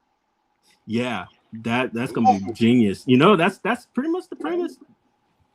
You know, 300 for shipping because it's metal. Oof. Yeah, that Polycade is like a powder coated steel too. yeah. All right, so I got one I'm of about them. to sell off everything, Tech Buzz. I got my full size arcades. I'm keeping those. I'm selling off my ALUs and shit. I'm getting rid of that. Damn, where'd Phil go? Ha! Mo say he about to be a sucker. Hey, Mo, get in line with us. The Mo got a Vulix, don't he? Yeah, Mo, you got a Vulix too. Oh, Cut see, some off, Mo. I really like that Vulix. That shit. I seen Emperor with that Vulix that had a light switch on the. You could cut a light on in the back of that. I was like, damn, that motherfucker's nice. But 2,000, yeah, that's a lot. And then 19K, he got like an OG Astro cab or some shit, don't he? 19K got an Astro cab? I think so. Damn. Yeah, I think he was saying it was like, damn, Yeah, I don't that want to Vulix speak is- for him, but I wanted to say it's like between 2 to 4K or some shit like that. Because, you know, you're talking about shipping and like he got the real deal. Oh, Phil working on Canadian distribution for the Nova. Okay, Phil, I see you. It's the email one, Phil, about the guaranteed date for your cancellation. Oh, found it. Oh shit, Mo, you sold it? Oh, I got it. Mo said he done got rid of the ALU and ALP. Hey, I'm right with you, bro. I'm about to list my shit. I got 2 ALUs. I got a 1.0, a 1.1, and then I got the ALP. I'm about to sell all that shit. And cause Mo, you know, my theory is if I have a Gamer Pro, why the fuck do I need my ALU? That's a waste. Cause the Gamer Yeah. Pro do the same shit. I already got a Gamer Pro with Mini or Gamer Mini, whatever you call that shit, with the puck, hockey puck. That's the whole right. guts. Let's see here. Carl, Shit, if She-Line find me Carl, that damn, if you She-Line ready to, find me that damn, you ready for me to bend over and Oh, for you to what happened? apologize? oh, For you to apologize, Carl? You ready for this, guys? Here we Pull go. it up, pull it up. Roll call. We want an apology, Dear Carl. reservation motherfucking holders. Many customers have been continuously reaching out to us since February of last year and inquiring about switching their Legends Pinball CPU upgrade pre-orders to Legends Pinball 4K for the exciting new Legends 4K that will be unavailable. We would like to now offer this opportunity for those who wish to switch their reservations. Apologize. Furthermore, if you decide to reserve your Legends 4K during our upcoming initial pre-order, which is back in September, which I did, you will qualify for the first wave. Delivery schedule, receiving your unit by, there's no estimated, by December 31st, 2023. Apologize. Carlo, you know what to do. Kiss it.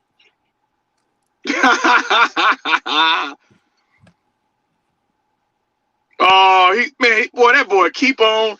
He said delivery schedule. Carlo, man, hey, is Carlo an attorney? Because he's sounding like one right now. That boy is in deliberation. He's in cahoots. Hey, Mo. It's clear as fucking day, dude. Don't give me this bullshit. If The Jay average finds reader, me that Moonwalker, if Jay finds that Moonwalker, fuck all y'all. Jay says a Moonwalker out near us is shit. If she receive finds it that shit, that doesn't mean I'm out after. of here. It means on that date or before. Oh well, shit. It don't matter, Carlo, what I said. It doesn't matter. Your conversation was with me. He's no, because I said delivered. I did say delivered, but I mean, hey, His I can't wordplay like at games do because it was with me. Well, why can't I wordplay like at games wordplay? I'm just keeping the playing field level. Embarrassing. Yeah. He said cancel a Pete. Man, I'm getting attacked from Mars. I don't give a damn. I'm getting that. I'm about to sell all the rest of this shit though. Mensa already done bleeded my pockets with all kind of handhelds. I got a whole drawer of handhelds and all this shit. Got me buying arcades. I'm done with y'all, man. They said they're going to deliver it by this date. Your argument was that this was never said or done. JLS got me spending money, sending links and shit. Y'all don't send me no more links. Don't send me no more Kickstarters. Don't send me nothing else. Fuck, I'm done. And let Mensa, I'm still clipping it. next time you send me something, I'm gonna ask you if you got room in that back house, because I'm gonna have to move. Got some room in the attic. Oh, so I gotta go in the arcade loft. Ain't this a bitch? Well, actually, I have a man cave out shed, so Yeah, I got to go on it. down the road. I got another 2-car garage, so I got as long as I got a urinal around, we use. make sure I got a urinal. That's all I need. Fuck it. I know JLS got space down there. Or maybe his agent, his special agent, can find me a spot because I'm gonna be out of a home. But I just wonder how many receipts I'm gonna get put out. Show. Huh? You seen the limited edition placards. You see me drop receipt after receipt. And when I find this 5,000 shit, I'm gonna go on a fucking tirade. Well, y'all better get ready because he gonna find it. He gonna find it. It kills me that I keep showing these fucking receipts over and over and over. Nobody cares, man. But y'all can't. But y'all don't take my word for shit. Even though I got receipts for fucking days. And then when I show you the motherfucking receipts, they changed up. You change up. Like when I showed John's fucking taxes shit, and these bitches go, "Well, that was yesterday." Are you stupid? What do you mean yesterday? Hey, y'all know who Mensa sound like? Mensa sound like if y'all remember reading Rainbow, and at the end of the show, LeVar Burton would say, "You don't have to take my word for it." But at that point, that's what Mensa sound like. LeVar Burton. Don't internalize it, Carl. We're bros, bro. Mensa sound like LeVar Burton on Reading Rainbow. You ain't got to take my word for it. It's in the book. It's in the book. Take a look. It's in the receipt book. You don't have to take my word for it. Oh, he's showing off. Look at that. I know that blue folder. I got boxes, man. They're like yay high. Should I go pull them all out? He pulling receipt. He said he's better with the oil filter visor. All right, y'all. I got to go back up. But hey, man, this was fun. I needed this break. I needed this break. For the next time. Thanks for the therapy. Right? I think All right, y'all. got something. Peace out. Peace. If anybody else want to come through, let me know. Otherwise, I'll head off. It's a good day to pass the time. I'm bored. Try to hide this. There we go. See, Dom thinks it's ridiculous is for them to tell you that you must take it. Exactly. That was the premise. Take it or leave it because this will be limited. Your order to something that actually makes you happy would simply be good customer service. Exactly. I don't understand. Say, I would understand if I was allowed, if they gave me the option to transfer my order over to one SKU to the other, and they're like, yeah, no problem. But they said, no, you're fucked. You got to stick to what you did. That's bullshit. Like, I'm asking for equal, like, I'm still going to buy your product. I'm just asking for a change.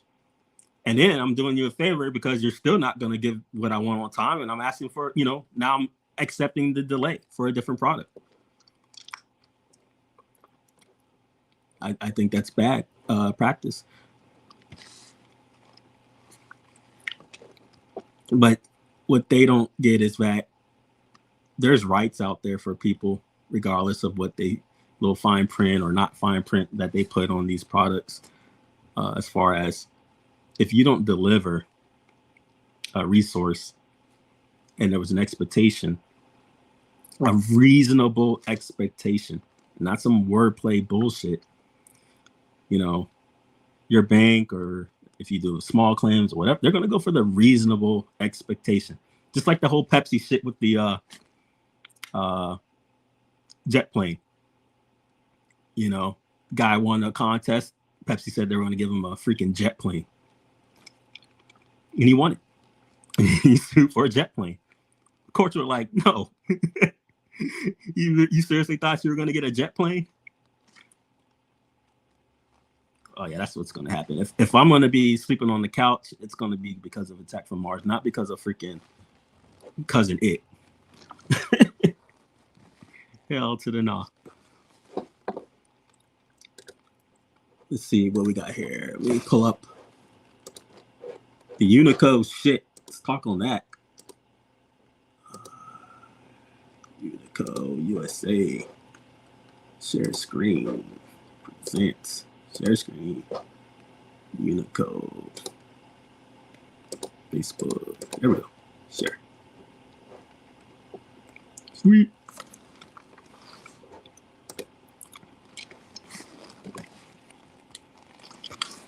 I don't. But, at the same time, I don't recall people squishing up their knees just the way it's angled. I think you're going to be fine, man. Hey, Mo, if you're still here, how tall are you? Because Carl's concern is because he's 6'5", that he's not going to be able to handle this height at all. I mean, I would assume that you could just get different size chairs to settle your issues. I just remember when I played on Candy Cabs, granted I'm average height. It was fun. The experience is great. Okay, so Mo is 6'3". And do you have a problem playing on your Vulix? Let's see, we got something here.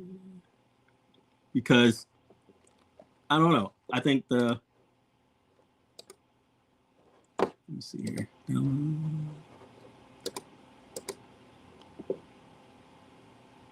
Oh, wow. It's crazy. Sorry, guys. Let me pull back up this shit.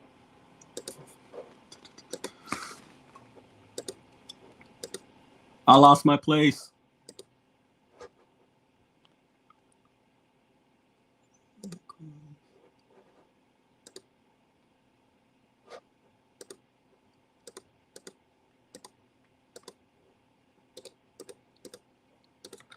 What the hell?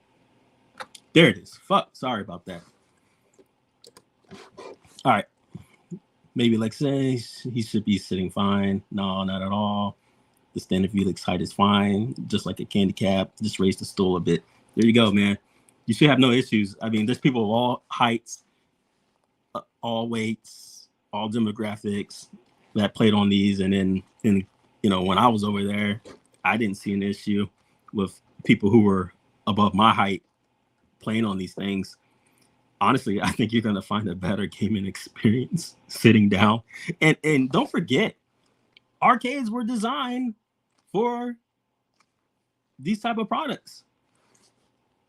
I think, of course, we remember our nostalgia of it being in the United States, but these games are Japanese or Asian based, and then they're ported over for the United States. And these are the original. These are theirs. I want to talk on this price. I think,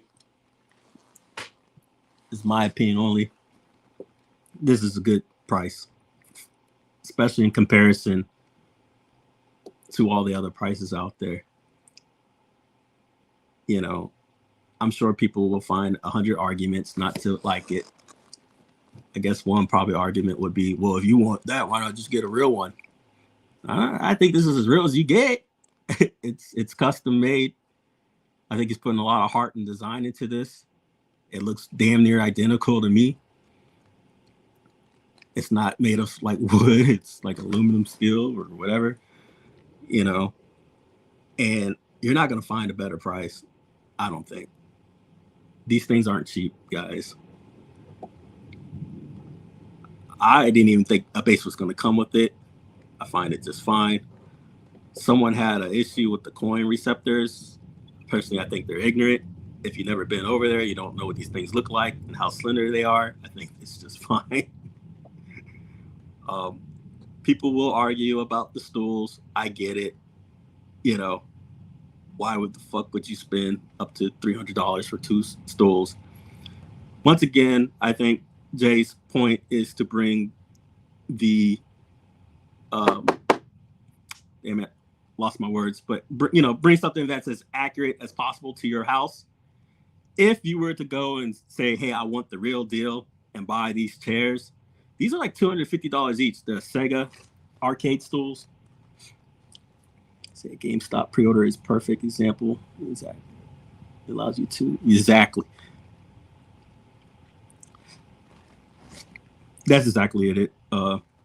Mike, if they're gonna ship this as is to you, I mean, let's be real. You're looking at minimum of $200 to $400. So you might as well just slap $500 extra on there just to cover your bases. I know it's a big stretch. I don't see it being more than 5, but it's definitely gonna be a couple hundred, if not more, depending on where you're at. Hey, brother, man, I want that bar top and base. I'm fine with the price on the combo, but I'll be giving my money props soon to At Game. Yeah, I think that's the big thing, Shotgun. We were just talking about that. I've seen a lot of insults for either At Games, which are unwarranted, or a lot of insults for, Nova Blast are unwarranted. And I question people's ethical premises for it, because I honestly think it's exactly what I was talking about earlier, which was this is a classism thing of, I don't like a product because I either can't afford the product, I just don't simply own the product. Because either way, you're not gonna sit here and tell me if I was to get the At Games pinball for free or run of this for free, I wouldn't be sitting here and enjoying life owning it, because I'm gonna take it. So I don't have any hate for these products at all. I think a lot of times it ends up becoming what myself and Will was saying earlier in the show was it becomes like a console war with these people. It's okay to say, hey, I can't afford it, I'm gonna wait a little bit later. So for me, guess what I'm gonna do? I'm gonna buy the base. I think this will go perfect on top of on the bottom of my slot machine. I own a slot machine. It's a what do you call it? Cowboy Bebop theme slot machine. I'm gonna put that sucker right here at least temporary until I get this top. And then later in the year, when my finances are good to go, I'm gonna go for the bar top. Chairs, I don't know. I need some back support. But once again, if you want that nostalgia, if you have it, these are the chairs, guys. These are the actual chairs and model that came with these machines in the arcade. These are Sega arcade chairs.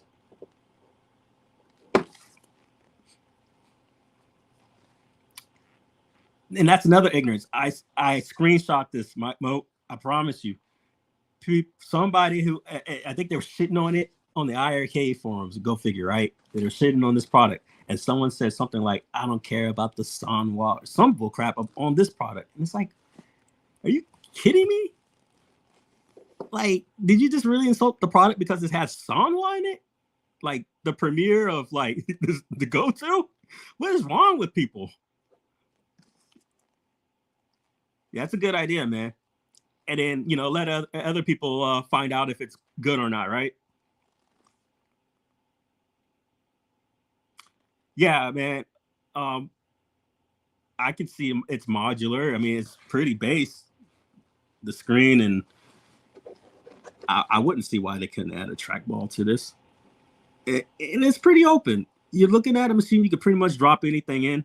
Granted, you're going to want the trackball on the control deck itself, but that doesn't mean that you can't add your own trackball. You can get a GRS trackball, brother. Add it to the side if you want. So there's still options. Granted, I'm sure you want it true to life and everything incorporated, but don't forget that if you still want to play your trackball games, nobody's saying you can't, because you can still add the trackball. Look at it like this. If you get an authentic Vuelix cap here in the States, it's going to be 2,000 at least. Exactly. So why not get it for the theme you want? Let's be real. Since the MSVX, Unico's been standing up to its name. They're a reputable company that puts out reputable products. I don't see the hate. Candy caps too, if you get lucky. Exactly. If you get lucky, this is it. I asked Jay on the show, why the candy cap?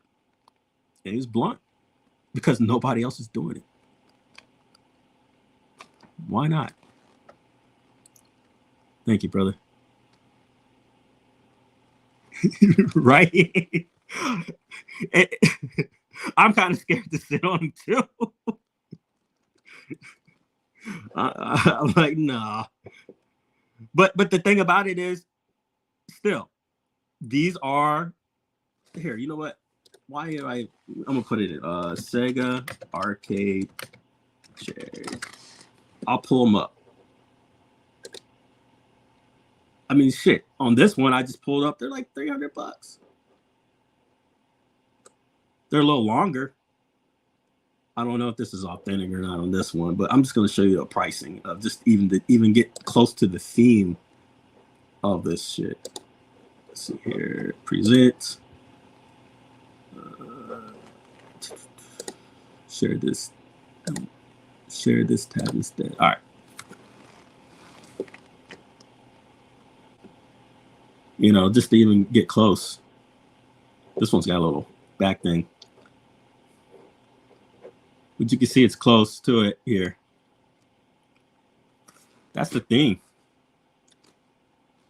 It's not like he was off at all about what he's trying to bring. This would have been cool. Just they come with different colors. Like I said, I don't know about this one, but one I did see that was considered authentic. They were going for like $250 each.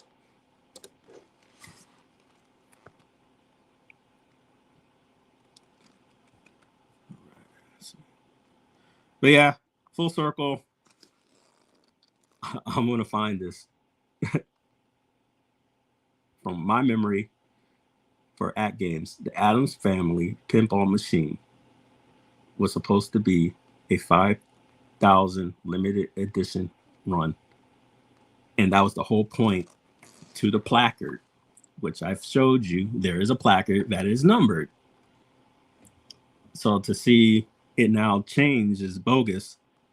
And the fact that I even would know the number was accurately 5,000, it didn't just come from out of my asshole. I read it somewhere. I'm gonna find it. But I think it gets a little upsetting is that when I have receipts upon receipts, and I'm glad I do this in real time, that people still question. And it's, you don't have to bind and follow somebody, and I recommend you don't. Always do your own research. Trust but verify. But actually do it. I spend a lot of time doing my research, but if you're not going to do time to do your research as well, then, I don't see the argument. If I think I'm right, I'll try to prove myself wrong, because that's what critical thinkers do. Like, hey, man, I don't think you're right about this. And I'll go research why I'm wrong. But a lot of people don't put the energy into that. I'm not going to put the energy on why I'm wrong in this, because I know for a freaking fact I got it somewhere. So I'm going to put my energy on finding it and dropping those receipts for you, as I normally do.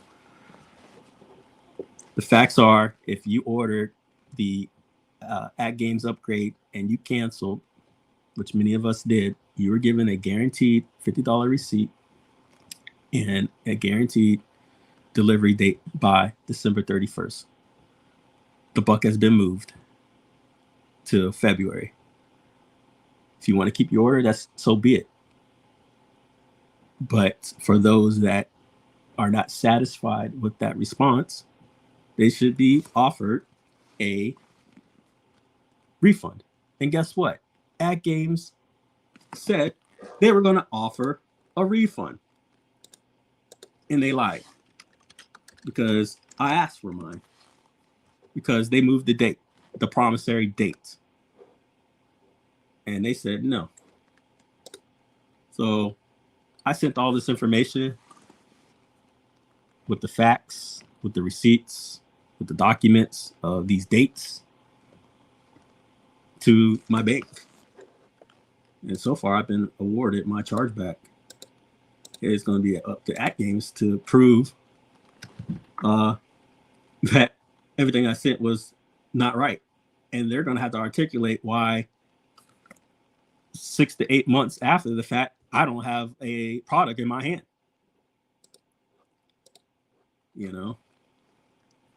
So good luck with that. Because we'll pull up the crap with where they said they were going to do. Feed channel. They're going to give us a refund. And this is why I real time do this crap, so that I document. I like documenting, because then I can just pull it back up. So then we don't have these gaslighters stating, "Oh no, that's not what was said," because that's bull crap. And I don't think that's right. And then when something is proven, the buck keeps getting moved. I don't think that's right either. Keep moving the goalposts over and over and over. Well, they didn't say that. Well, here's the proof they said it. Oh, well, that's not what they meant. Well, here's where they meant it. Stop. Just stop. Also, if you're in the influencers groups and you're shilling to the point where you're just being negative, you probably should stop too. I get it. You got marching orders, but don't come for me. Especially if I know you're in the groups.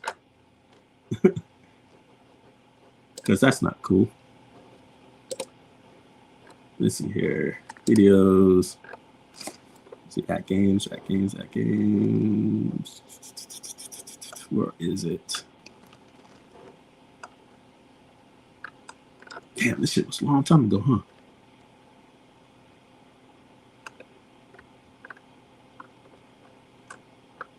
Was it so far back that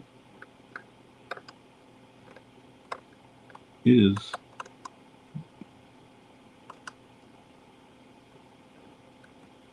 anyway, what the fuck was it under? That's crazy. I can't even find it. Either way, did a whole fucking video telling them that, thanks for offering a refund if that's true. And it wasn't true. So not only you're not getting back your refund, they're liars. They keep changing the date.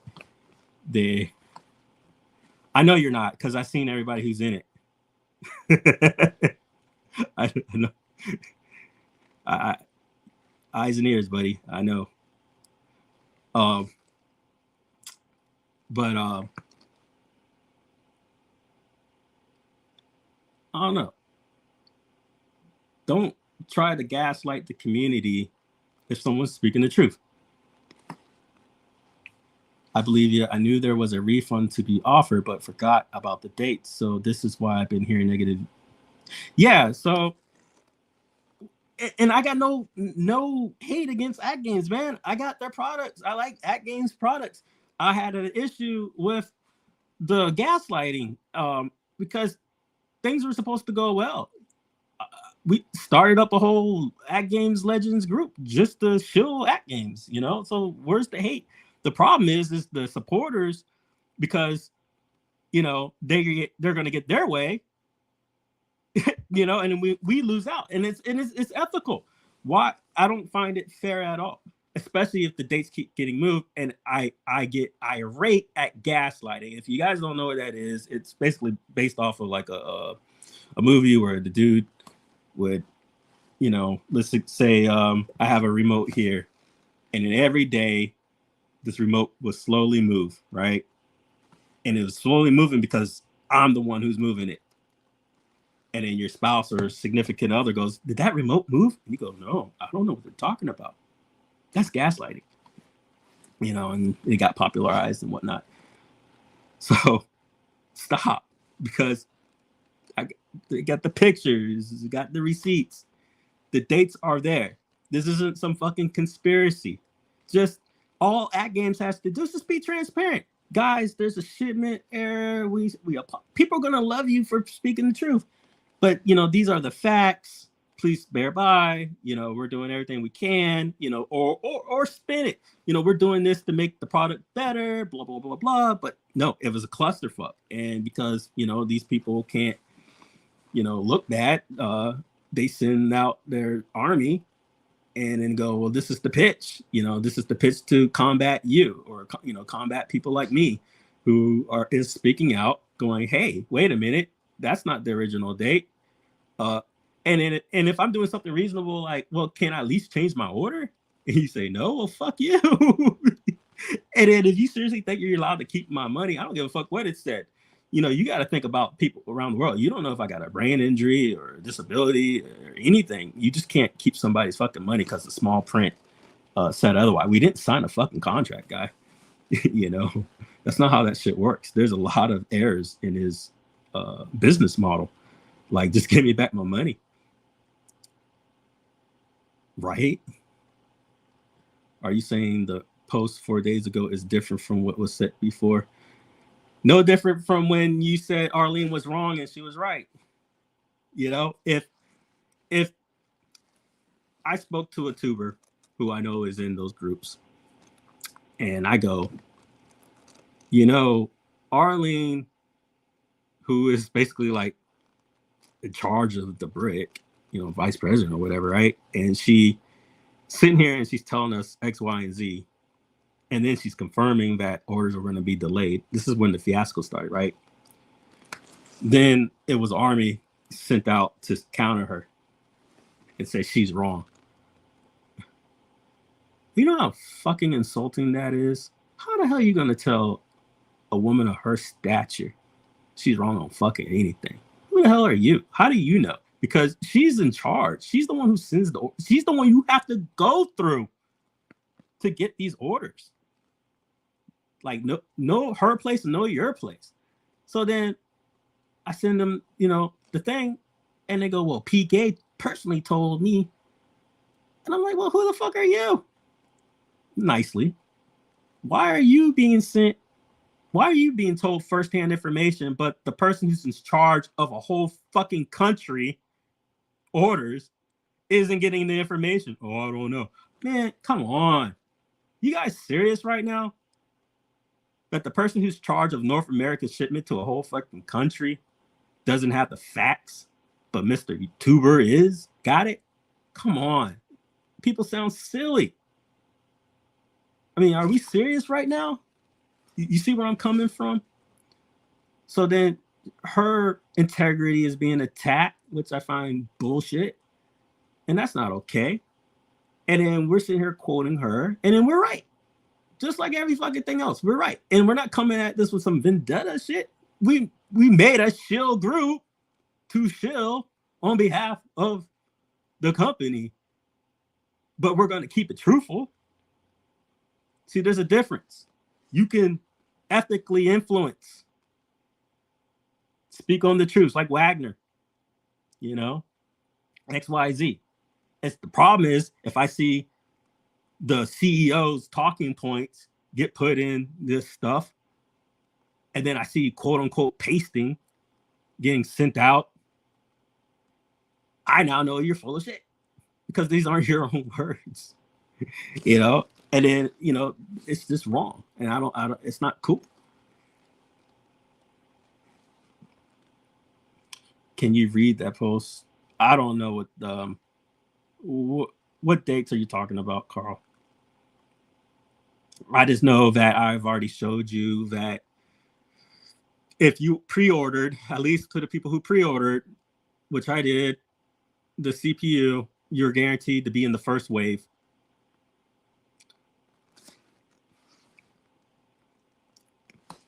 And the first wave is December 31st, not February.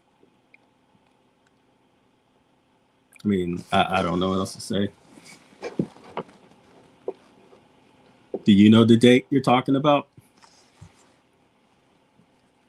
Also, Carl, I did a whole video where I posted up the thing saying, you know, talking about if it's not by XYZ, they're going to offer you a refund.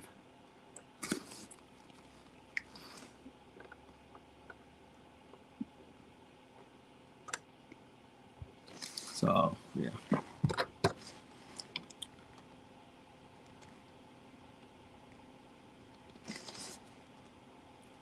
Are you ready to look silly again? Are you telling me that because they didn't mention refunds in that post that I don't have evidence to reflect that they have they're not offering refunds at all?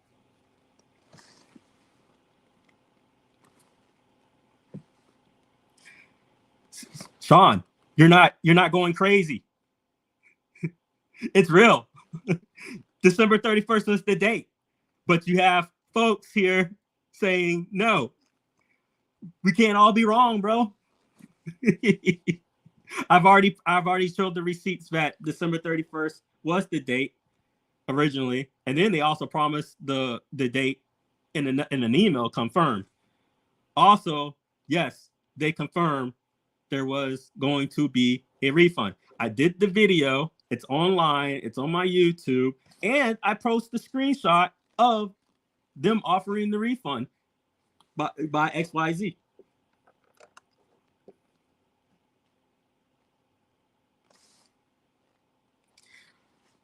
No, there's no language, man. See, well, okay, let's I'll dial it back, right?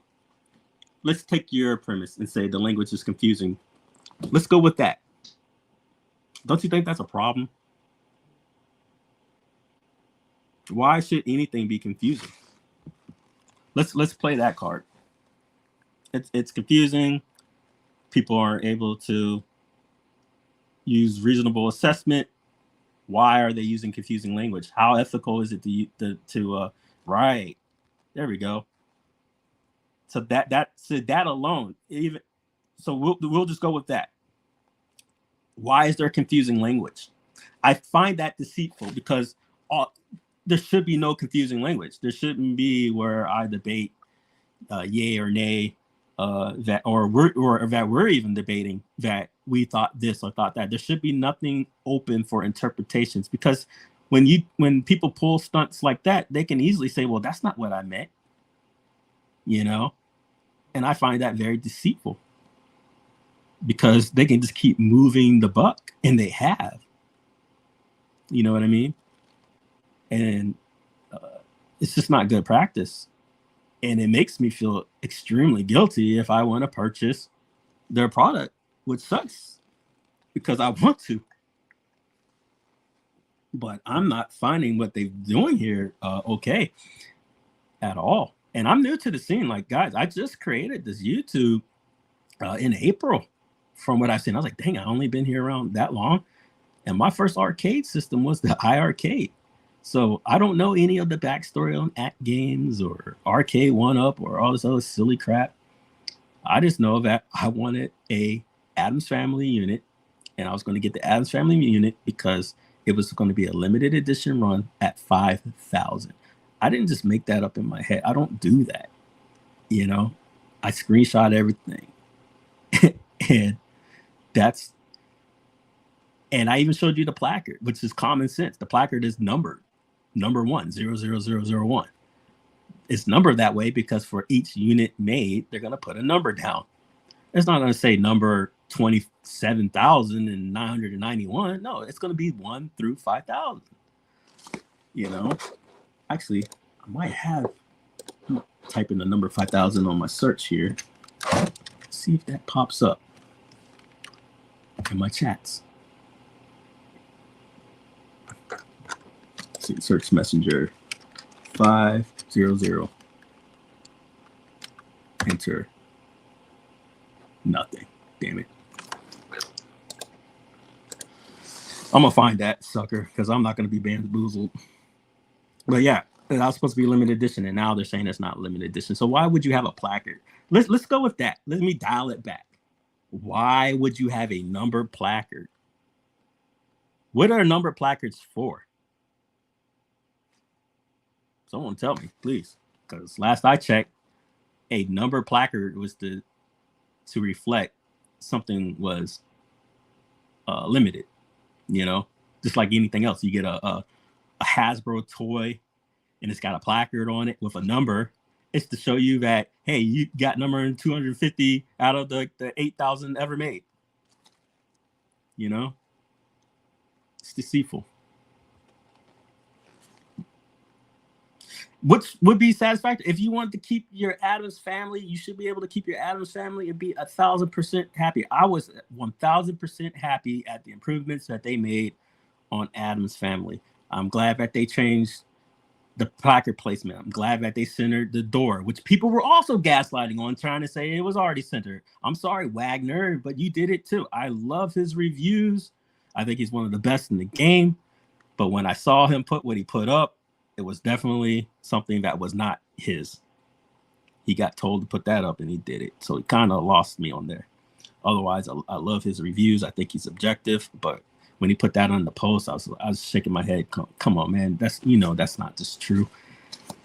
So what it was you got like a square, like this. So imagine this is the coin door, like the whole door. And the receptors were off-centered on the door. So they were trying to say that the coins are off-centered on other stuff. Like, no, it's still centered. The frame is the whole coin door. It doesn't matter where the receptors are. The square here is in the middle, flush, centered. That's the coin door. What they did was they chopped the sucker, made it into a little mini rectangle, and then they shifted it all the way to the other side and go, well, that's the way it is. No, mofos, that's not how it is. You gotta center the whole frame. I ordered factory installed the SSF that will delay my order, but yeah, exactly. I mean, have fun with it, man. I want you to enjoy your item and be happy. What I was not happy with is, okay, let's be real, Carl. Were you ever, doesn't matter if you're right or wrong, we're going to talk about the language. Were you ever under the impression that your order, which I assume is the Addams Family, was going to be one of the only ones for a while, that you wouldn't even hear or know about the other items until later down the line, like March or June or something like that? Was that the case for you? Or did you figure you're going to be bombarded with 8 other freaking options before your order finished? As I would like to know.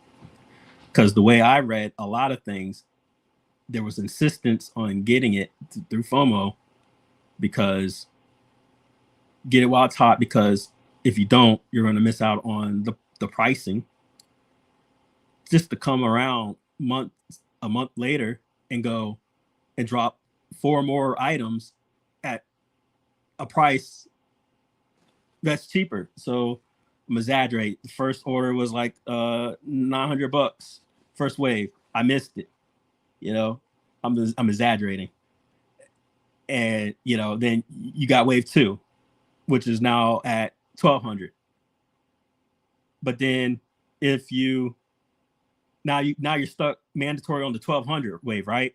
And then 2 weeks later, they're like, hey, we got a brand new, better looking cabinet that's only going to be out a week or two after the one you ordered. And guess what? It's going to be at a cheaper price than what you screwed up and ordered at. It's now at the $900 price. Got fucked, bro.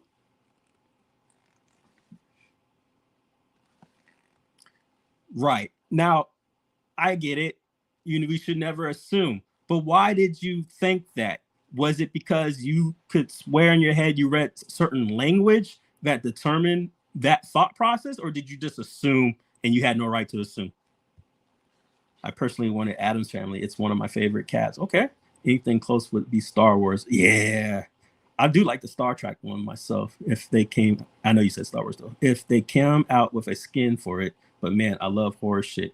So I would look great. Yeah, imagine that, man. Like Army of the Dead. I would love that. I want that Attack on Mars. Now I got tables for 50% off the cheapest ALP for a kit offer so far. SF kit was also 50% off, and I honestly expected delays. Right, you said now, but I'm talking about when you said this. Why did you assume? Was it because you, in good faith, thought you read somewhere certain language that made you think that there was going to be pushed out to 2024, or did you just assume that was going to be the case? Now, why would you assume that?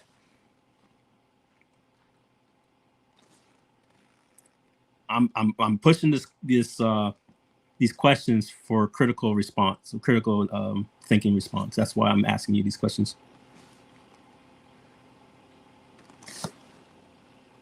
Thank you, fucking Biggie. Carl, acknowledge. I showed you the email. We got other people confirming. This is about the 4th, 5th person that confirmed. This was the date. Okay, fair enough. You assumed. I don't believe I assumed because of the language that was being used. I'm caught off guard right now because this is off the cuff. You know, I didn't make a presentation. I'll try to find it for you guys. But there was a lot of narrative in their language that made you clearly believe that this was going to be a limited run. Get it while it's hot in these waves because the price is going to continue to increase. Now, you're said not until 2024. Between September and now, they released how many SKUs to be projected? That's crazy. And then each one, you know, you missed wave 1 of ordering, you know, 900. Now it's, you know, 1,200. Now it's 1,400, right? And then they come in with another one. Now you're locked in at 1,200 on the first one, but then they got a new one that they just dropped a week after you just ordered this at 1,200 instead of 900, and then the new one that they bring in comes in at 900. So you got screwed. You pre-ordered, so now you lost 200 initially, right? Because you missed the wave order, and then now they're saying you're going to lose $200 more physically because they're not going to give you a refund. So you missed out on $400 in savings, and they took 200 of it because a new SKU came out like a week later. That's BS, bro. That's not cool. Because I swear I got stuff where when people ask, you know, and they're like, oh, a person went in. Yep. Now I get got that. I'm working, man, so I got to go. Hey, I appreciate you coming through, man, showing love. Thank you. Always speaking facts. Appreciate you. Thank you. Addams Family was the cheapest one so far in that first, but it was the only one, brother. It was the only cabinet. That was the point. Imagine, Carl, that okay, put yourself in someone else's situations. Say you missed that first wave. The price went up, right? And then just weeks later, they come in with a new SKU, one that you want, and at a lower price, and you can't change. That's deceptive, man. That's not okay.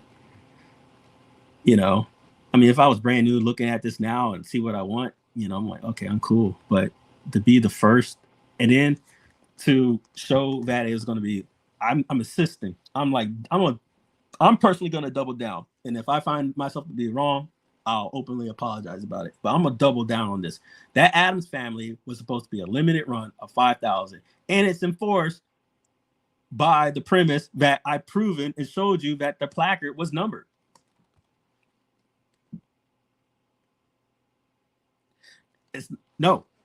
Forget. Let's not think about it like that. Think about the price set. You missed out because hurry up. If you don't get this at this price, it will be higher. I'm exaggerating the prices. Wave 1, $900. Wave 2, $1,200. Wave 3, $1,400. If you don't get this at this price, you will never see this price again. You missed wave 1 because you slacked. You ordered on wave 2, it's $1,200, right? And then less than a week later, they go, surprise! We didn't tell you about this. Here's the next product SKU, and it's gonna be at $900. You're gonna be obviously gonna be like, yo, yeah. Not only do I want to have paid at a lower price, I like the other product better.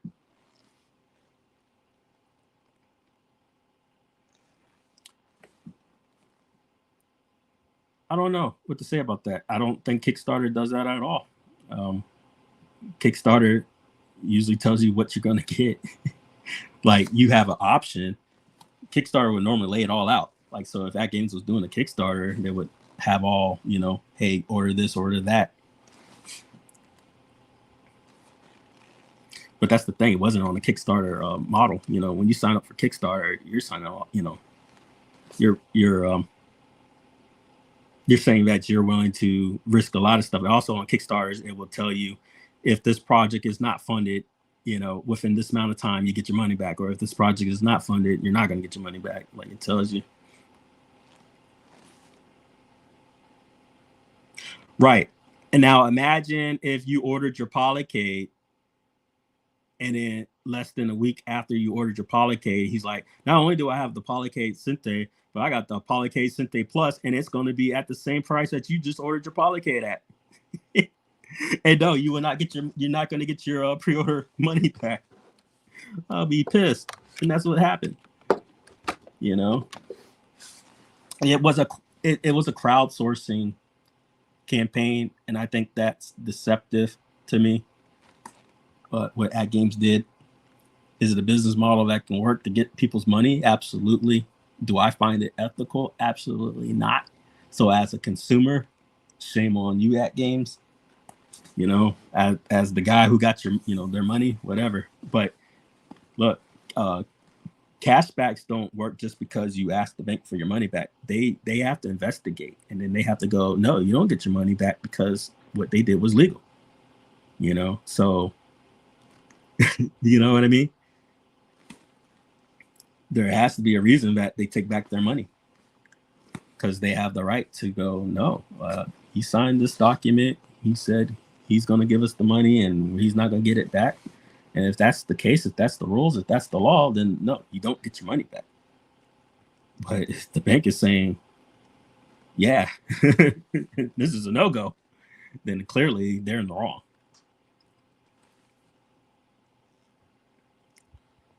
But yeah.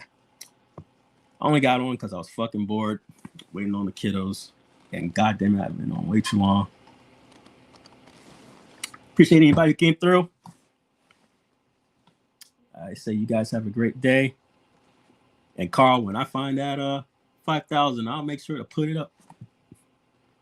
But yeah, I think it's time to acknowledge that not everything is ethical on the AtGames side.